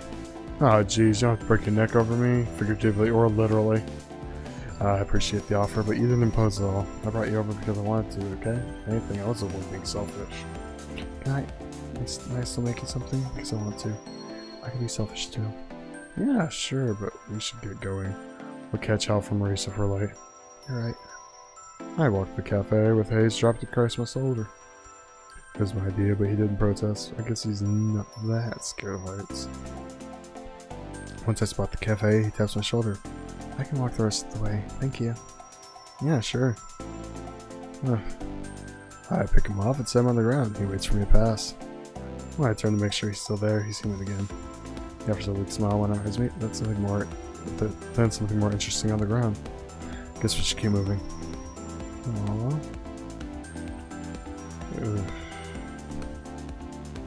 eerily. Mason's here, but that's not unusual. She moves her head, heaving a gruff nod of acknowledgement before getting back to work.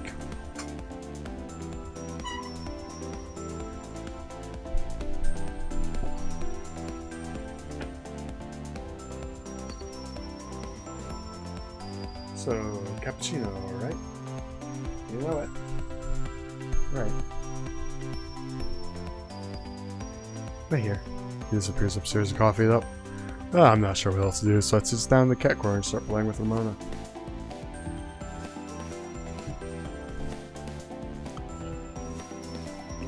Hey, buddy, you're getting pretty big. Guess you've been eating your cornflakes. I got pretty used to talking to cats. It feels natural to talk to them like they're people. I also enjoy watching their ears swivel around when I talk to them. None of my coworkers do that. Too bad, too. I think it'd be pretty cute. At least your mom's doing it. Dang it, I've got the laser ready. She just goes hog wild trying to catch it. Now Junta's getting in there. Hey, what's with this furry avalanche? It's gonna end in a fight if I don't do something. I'll pick up another pointer with my left hand, and then another. And add one more with my right. Time for a laser show. I feel like I'm at a rave or something, but the cats are super into it. I've got like 6 of them darting around. Thence my puppets. From around the corner, I hear a stifled laugh. I whip my head and see Hayes standing there, hiding his laughter behind a cup of coffee. You're gonna have to charge admission for the show, you know. Sorry for the truth. Coffee's ready? Yeah. Oh, it's on the table. I have to go. Bye. Oh, he's in a hurry. Ramona and the others will have to wait for now. There's a big cappuccino mug over there with my name on it. I pick it up and take a sip, but something catches my eye first. Heart? Oh, does that mean?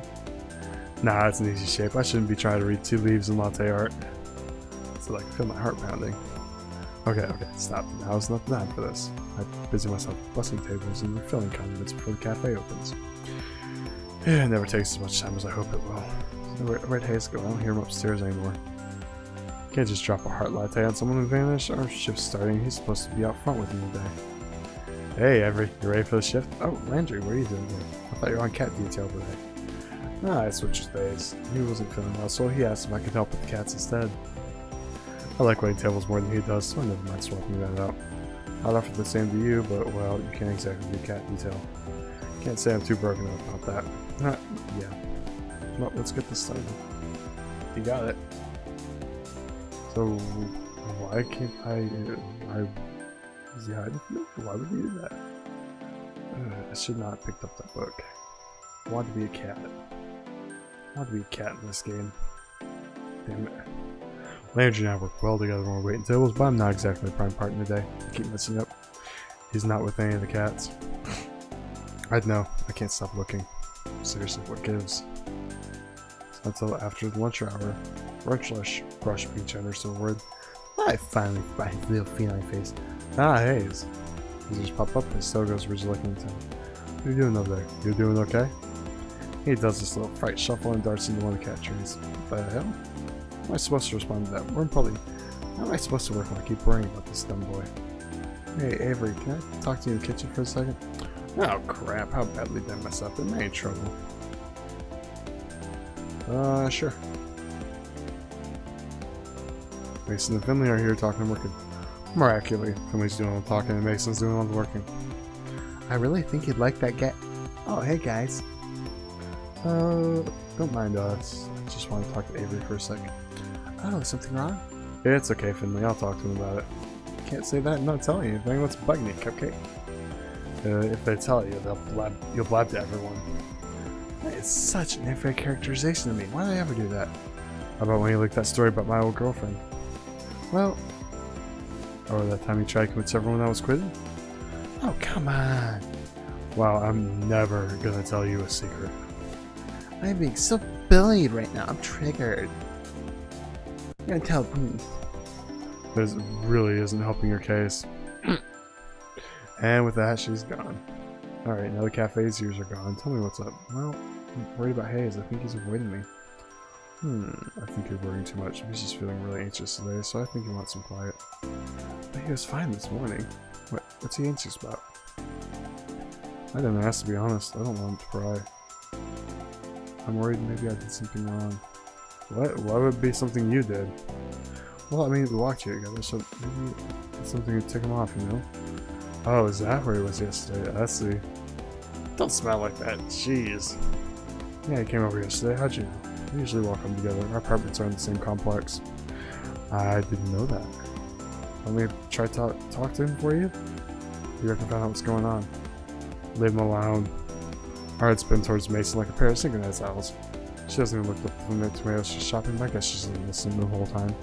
Don't push him. He needs space and time. Yeah, you're right.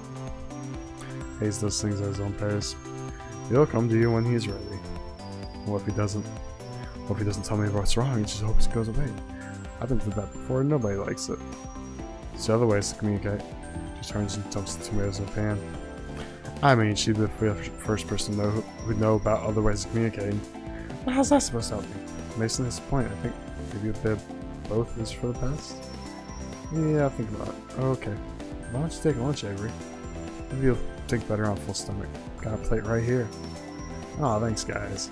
If you need help later, let me know, okay? Thanks. I grab a plate of bruschetta. Today's special. And head out back to the dining room. No, I'm still not sure what I'm supposed to do.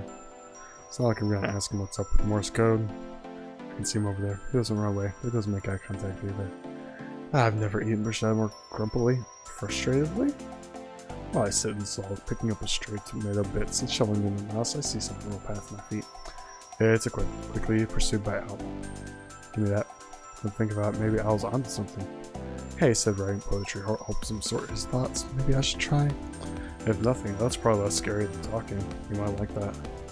I should make a poem. I gotta make this good. Roses are red. Henry the Eighth had gout. Can you tell me what's wrong? It's bumming me out. Roses are red. Henry the Eighth had gout. Can you tell me what's wrong? It's bumming me out. I scribbled a message on the napkin with the pen that comes to give from Al. She looks like she wants it back, but she can go play with the millions of toys that are actually meant for cats. I fold up nice I can into a little bird, not very nicely at all. I never said I was good at origami. Yeah, I placed it on the cat tree. I think I can see him watch me put it down. I wait and watch. He's gonna get it first. Shinsuke loves eating napkins. Hey, he trots over, picks it up with his mouth and disappears. Score! Great work out there. Shinsuke didn't stand a chance. I should get back to work. Yeah, a bit later, I see Hayes walk upstairs. A little bit after that, I see him as human. He looks like he's writing. I try to ignore it, but it's easier said than done. I'll alternate between checking on customers and checking on him. He's been writing for a while. This is a good time to find a way to check myself, so I make a run to the supply basement. Maybe I'll just stay down here and arrange coffee beans by size and color. Or maybe Mason's gonna get mad at me, so I don't mess around too much. When I get back upstairs, Hayes is waiting for me in the kitchen. He's got a scrap of folded paper in his hand. He holds it out to me. I can practically feel the steam coming out of his ears. Sort of makes my face heat up too. He shoves the paper in my hands. Read it later, not yet. Read it when I'm back out there, okay? Bye. He darts out of the kitchen, fling back into the dining room. What's a fair amount of lead time? 10 seconds? 1, 2, 3, 4. Blah blah blah. I tend to get close enough. I open the meticulously folded paper and read. I'm glad I met you in the cafe, blustering in like a wandering stray. I couldn't do much but gawk wide-eyed at the way you challenged fate in stride. A path I can't follow to my dismay. Through camaraderie day to day, my heart's moved in a particular way. The sentiment cannot be denied. I'm glad I met you in the cafe. Though my fears don't easily allay, I move ever forward toward the day when uncertainty can be brushed aside, and my feelings I may at last confide. Till then, I cannot do more than just say I'm glad I met you in the cafe. Aww.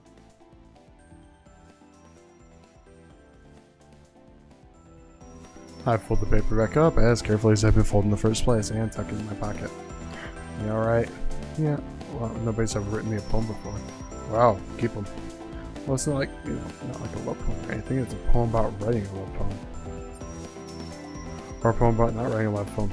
I'm not sure how to take it. I don't get poetry. I don't either.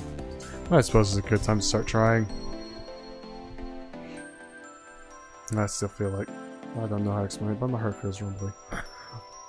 Like my mind's floating and I have to corral it before I stumble back to the real world. Everything alright, Avery? Huh? Oh yeah, let's do this. I think I see Hayes talking from the upstairs, but she's actually being quiet for once, so I can't really eavesdrop. Figures the one time she uses her indoor voice is when I want to hear what they're saying. Large groups of customers interrupts my amateur lip reading. Time to get to it. This group is pretty rowdy. They keep me in Landry pretty busy for the better part of an hour. After the meal, they order espresso. Time to go talk to Hayes if he's still up there. Hey guys, I need 6 cappuccinos, an Americano, and a flat white. Ah, sure, coming right up. Oh, well, hello. Oh, Avery. Hi, Finley. Look like you got a secret. What? Me? Oh. Tell me we're talking about anything. I'm looking forward, or pertaining to you, of course. Okay. Nothing about feelings or anything, you know. Not like. Sound of milk steamer kicks up over us. I've never seen Hayes make coffee this loudly. You know, like. Okay, I get it. Finley turns back to her laptop and I watch Hayes finish the drinks. It's cool how careful and precise he is when he's doing an espresso thing. When Hayes is done, he carefully stacks the cups on a tray. Before he hands it off to me, he slips a folded piece of paper over one of the sausages, then turns bright pink as he escapes again. My name's on the front. I stuff the paper in my pocket, head downstairs, and try not to jar the tray right off my hands. And it takes every scrap of willpower I have not to throw drinks at the party. But I can't stop myself from scaring off the cat area, pretend I'm checking on them so I can read the note. Oh, another poem. To you who I met in the cafe, we stand at the cusp of revolution. Please meet me towards the end of the day so we can find the solution to our feelings evolution. Aww. Even my revolution feels like a bit of a stretch, but I'm pretty blown away that he's doing all this. I'm still not sure how to react, so I took them in my pocket and get back to work. The flow of customers winds down with the setting sun, so we can clean up fairly early. Good work today, Avery. You're real natural at this. It's nothing really I learned from the best. Aw, I got out early, so you mind finishing up here for me? Yeah, sure, no problem. See you later. Landry's out the front door in a flash, and it isn't until I see the twitch of a tail that I have no idea where he could be in such a hurry to in cat form. Hey, buddy. I'll be upstairs in Graves' apartment for a bit. Got to do some laundry. And then Finley's gone too. Didn't she do her laundry yesterday? Well, it's still around. I haven't seen Reyes all day. Graves is a ghost, and Mason cleared out a while ago. Did they all leave me to close up all by myself? I look up and see there's one person still here. Hayes is upstairs, counting something out on his fingers, mumbling to himself. I try to sneak up to the edge of the stairs so I can see what he's saying. Da da da da da. No. Okay, that doesn't help me. Not that matters. Turns out I'm bad at sneaking. Oh, Avery. I'm not ready yet. Just 1 minute. Okay. I'm cleaning up the machine up there. When you're done, you can help me wipe the table down the tables. Yeah, sure. Just don't leave yet. This is getting weirder. Lights go down. What the heck? Is it brown out? Whoa, hey, did you blow a fuse or something? No, just give it a second, it's fine. In fact, can you just sit down for a minute, maybe? Yeah, I'm sure. I'm in no rush, although Moki would insist his dinner is a reason to rush, so I pull up one of the comfy chairs and settle in.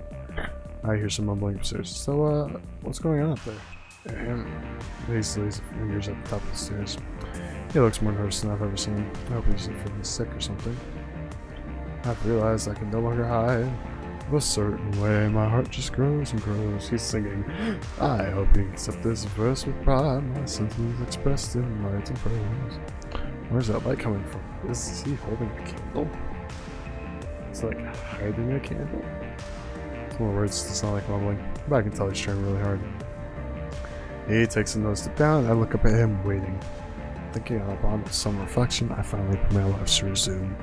I've refined my poem to perfection. It's time for me to let my feelings. But where the fuck did the rose petals come from? Is this a studio production that he's doing in 10 seconds? Light and not flower.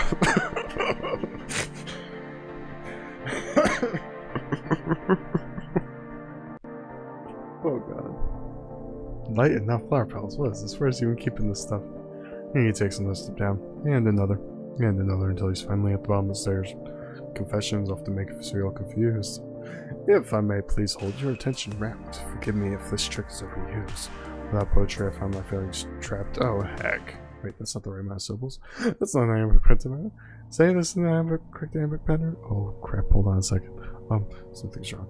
As he stops and counts his head, the lights of father stop. Ah, crap. Oh no. There's something creeping up his arm. Those bugs? Looks like TV static. Hayes, what's on your arm?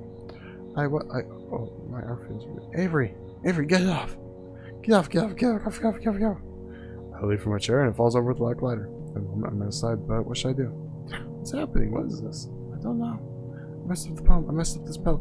Everything is going on. It's my fault. It's all my fault. I grab his hands and start trying to brush the stack off. Before I know it, it's on my hand too. I fling my hand wildly, trying to shake it off. Some of it drops. Some of it drops do, and a drop of stack hits the floor and starts to spread. Spell? Hey, is what you were using? Magic? Yes. No, I guess I don't know. I thought it was. Help me. I don't know what to do. My magic isn't anything like that. I can't just throw trash at it. It's poetry, but oh god. My hand's covered in pins and needles. Like I slipped out weird, but he feels the same way.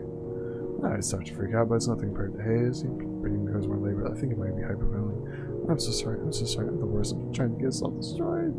My eyes are on him. I can feel static crawling in my arms, but I need to stay calm, and I need to calm him too. He's shaking pretty badly. Hayes, it's going to be okay. Just take deep breaths, okay? He chokes and sobs and buries his face against my shoulder. Deep breaths. Breathe with me. In and out. In and out. It takes a few tries and he follows my example. I'm so sorry, Avery. Shh, it's okay. I'm right here. Stack runs all the way up his shoulders, creeping up his neck. I feel on my other arm, and despite that, Hayes seems to be calming down with each breath. And then it stops spreading. Okay. I think it stopped. You just have to stay calm and it won't spread. Ah! No, it's okay. It's okay. We can do this. I'm so sorry. You don't need to apologize. But thank you, Avery. I think I know what I can do to reverse this. Can you come up with a poem to make it go away? No, so it's the only thing I can think of. Okay, I trust you. Calm. Wait, what rhymes with calm? Psalm, mom, bomb, chomp? Some of those aren't even words. I think I got him. Pride for us a healing balm to free us from this cursed state. And that made me again feel calm. And finally, I'll feel great. My arms don't tingle anymore, they feel kind of cool, like minty toothpaste. I look down at us. The static is gone. Hey, you did it. He doesn't respond. Instead, grabs a handful of my shirt and buries his face against my chest. And he falls asleep. Oh god. I let him rest. Seems like he needs it. What was all that? It was so romantic, but he's avoiding me all day ever since we hung out last night. Was he planning on something like this the whole time? Was he trying to confess? I mean, I can't think of anything else it could possibly be. But my heart flip-flops when I think about a convenient possibility like that. After a while, my arm starts to cramp, so I might as well pick him up and ask, Hey, Hayes, you alright now? Groggily, he sits up, but he's still squared in my arms. His glasses sing askew on his face, so he reaches around my elbow and fixes them back in place. Oh, I'm sorry. He tries to get up by squeezing right back in place. No, you stay right there. What was that all about? Well, I forget about it, okay? It's nothing. No, I don't think it was. Just tell me, okay? No poetry, especially not magic poetry. No answer. He stares at his feet. My heart's gonna pound out of my chest. Was I wrong? I was just gonna say it, but now I'm just starting to doubt myself. What if it's all big misunderstanding? I like you. I think you're charming, attractive, and it's hard enough, for me and friends. I don't have a lot of them. I always thought that liking someone would make things easier, to have someone you feel comfortably around immediately. But it actually kind of made things harder. I've been a wreck every I'm more nervous than ever because I keep getting real scared that I mess everything up. You mess anything up. I like it, Hayes. Romantically like it. Oh, it didn't even let me choose. I could practically feel I could practically feel him heat to boiling in my arms. He's so flustered. I think you're really cute, and I like how sensitive and smart you are. I really admire that. I'm not like that at all, I don't know what to say. Yeah, it's okay, you don't have to say anything. That's cool with me. You always have to have something to say when you're spending time with somebody you know. I just hate it. Every time I do something right, it just blows in my face like that. Look, I think the gesture is sweet, but have I ever done anything right? Like, basically ever. You see my apartment, you know I don't care about how things being neat and perfect. You know, if I'd beaten you and sharing my feelings, it would have been sloppy as hell, and I think that's fine for me. Yeah, I suppose. I like the idea of grand gestures. I wish I was the kind of person who thought of that stuff without effort. I wish I was someone who was adventurous or spontaneous or naturally romantic. I don't know, man. I think that was pretty adventurous, spontaneous, and romantic. And the last part, because now I get to cuddle. Just right, Dread looks down at the collar of his shirt, and then picks his eyes back up at me. It wasn't really spontaneous. I did ask for advice. Oh, yeah? Wait, did someone tell you to do that? Well, not the magic part. Graves told me that the way of someone's heart is to approach you. I don't think that's how the saying goes, but I guess I'm not surprised Graves told you that. Really, though, you asked Graves for advice? When did you see him? It was a few days ago. Oh. Wow, so you've been thinking about this for a while now. Hey, his bites his lips and nods. Oh, awesome. Found it in my pocket. I didn't see why he was holding anything, but I think he just took my picture. Well, is that a camera? Finley said pictures or it didn't happen. So you did tell Finley. I thought she seemed kind of suspicious. Everybody's gonna know about this now. They already do. I asked for a lot of advice. Oh, that's really sweet, actually. Like, a lot of advice. Oh, wow. He nods and bites his lip again. I guess that's something he does when he's nervous, and it's absolutely adorable. Oh my god, you're so cute. Anyway, I've got a better idea for commemorative photo. Oh, come here. Aww. It's cute. It's cute.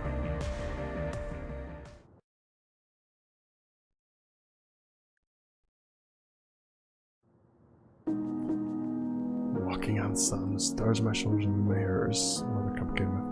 I don't know, I've been so happy lately, it's great. I mean, work is still work, and Moki is still Moki back. You keep cursing and spend my time with. I'm starting to get the bottom of this magical reverse thing. Oh, okay. Okay. Back. Back.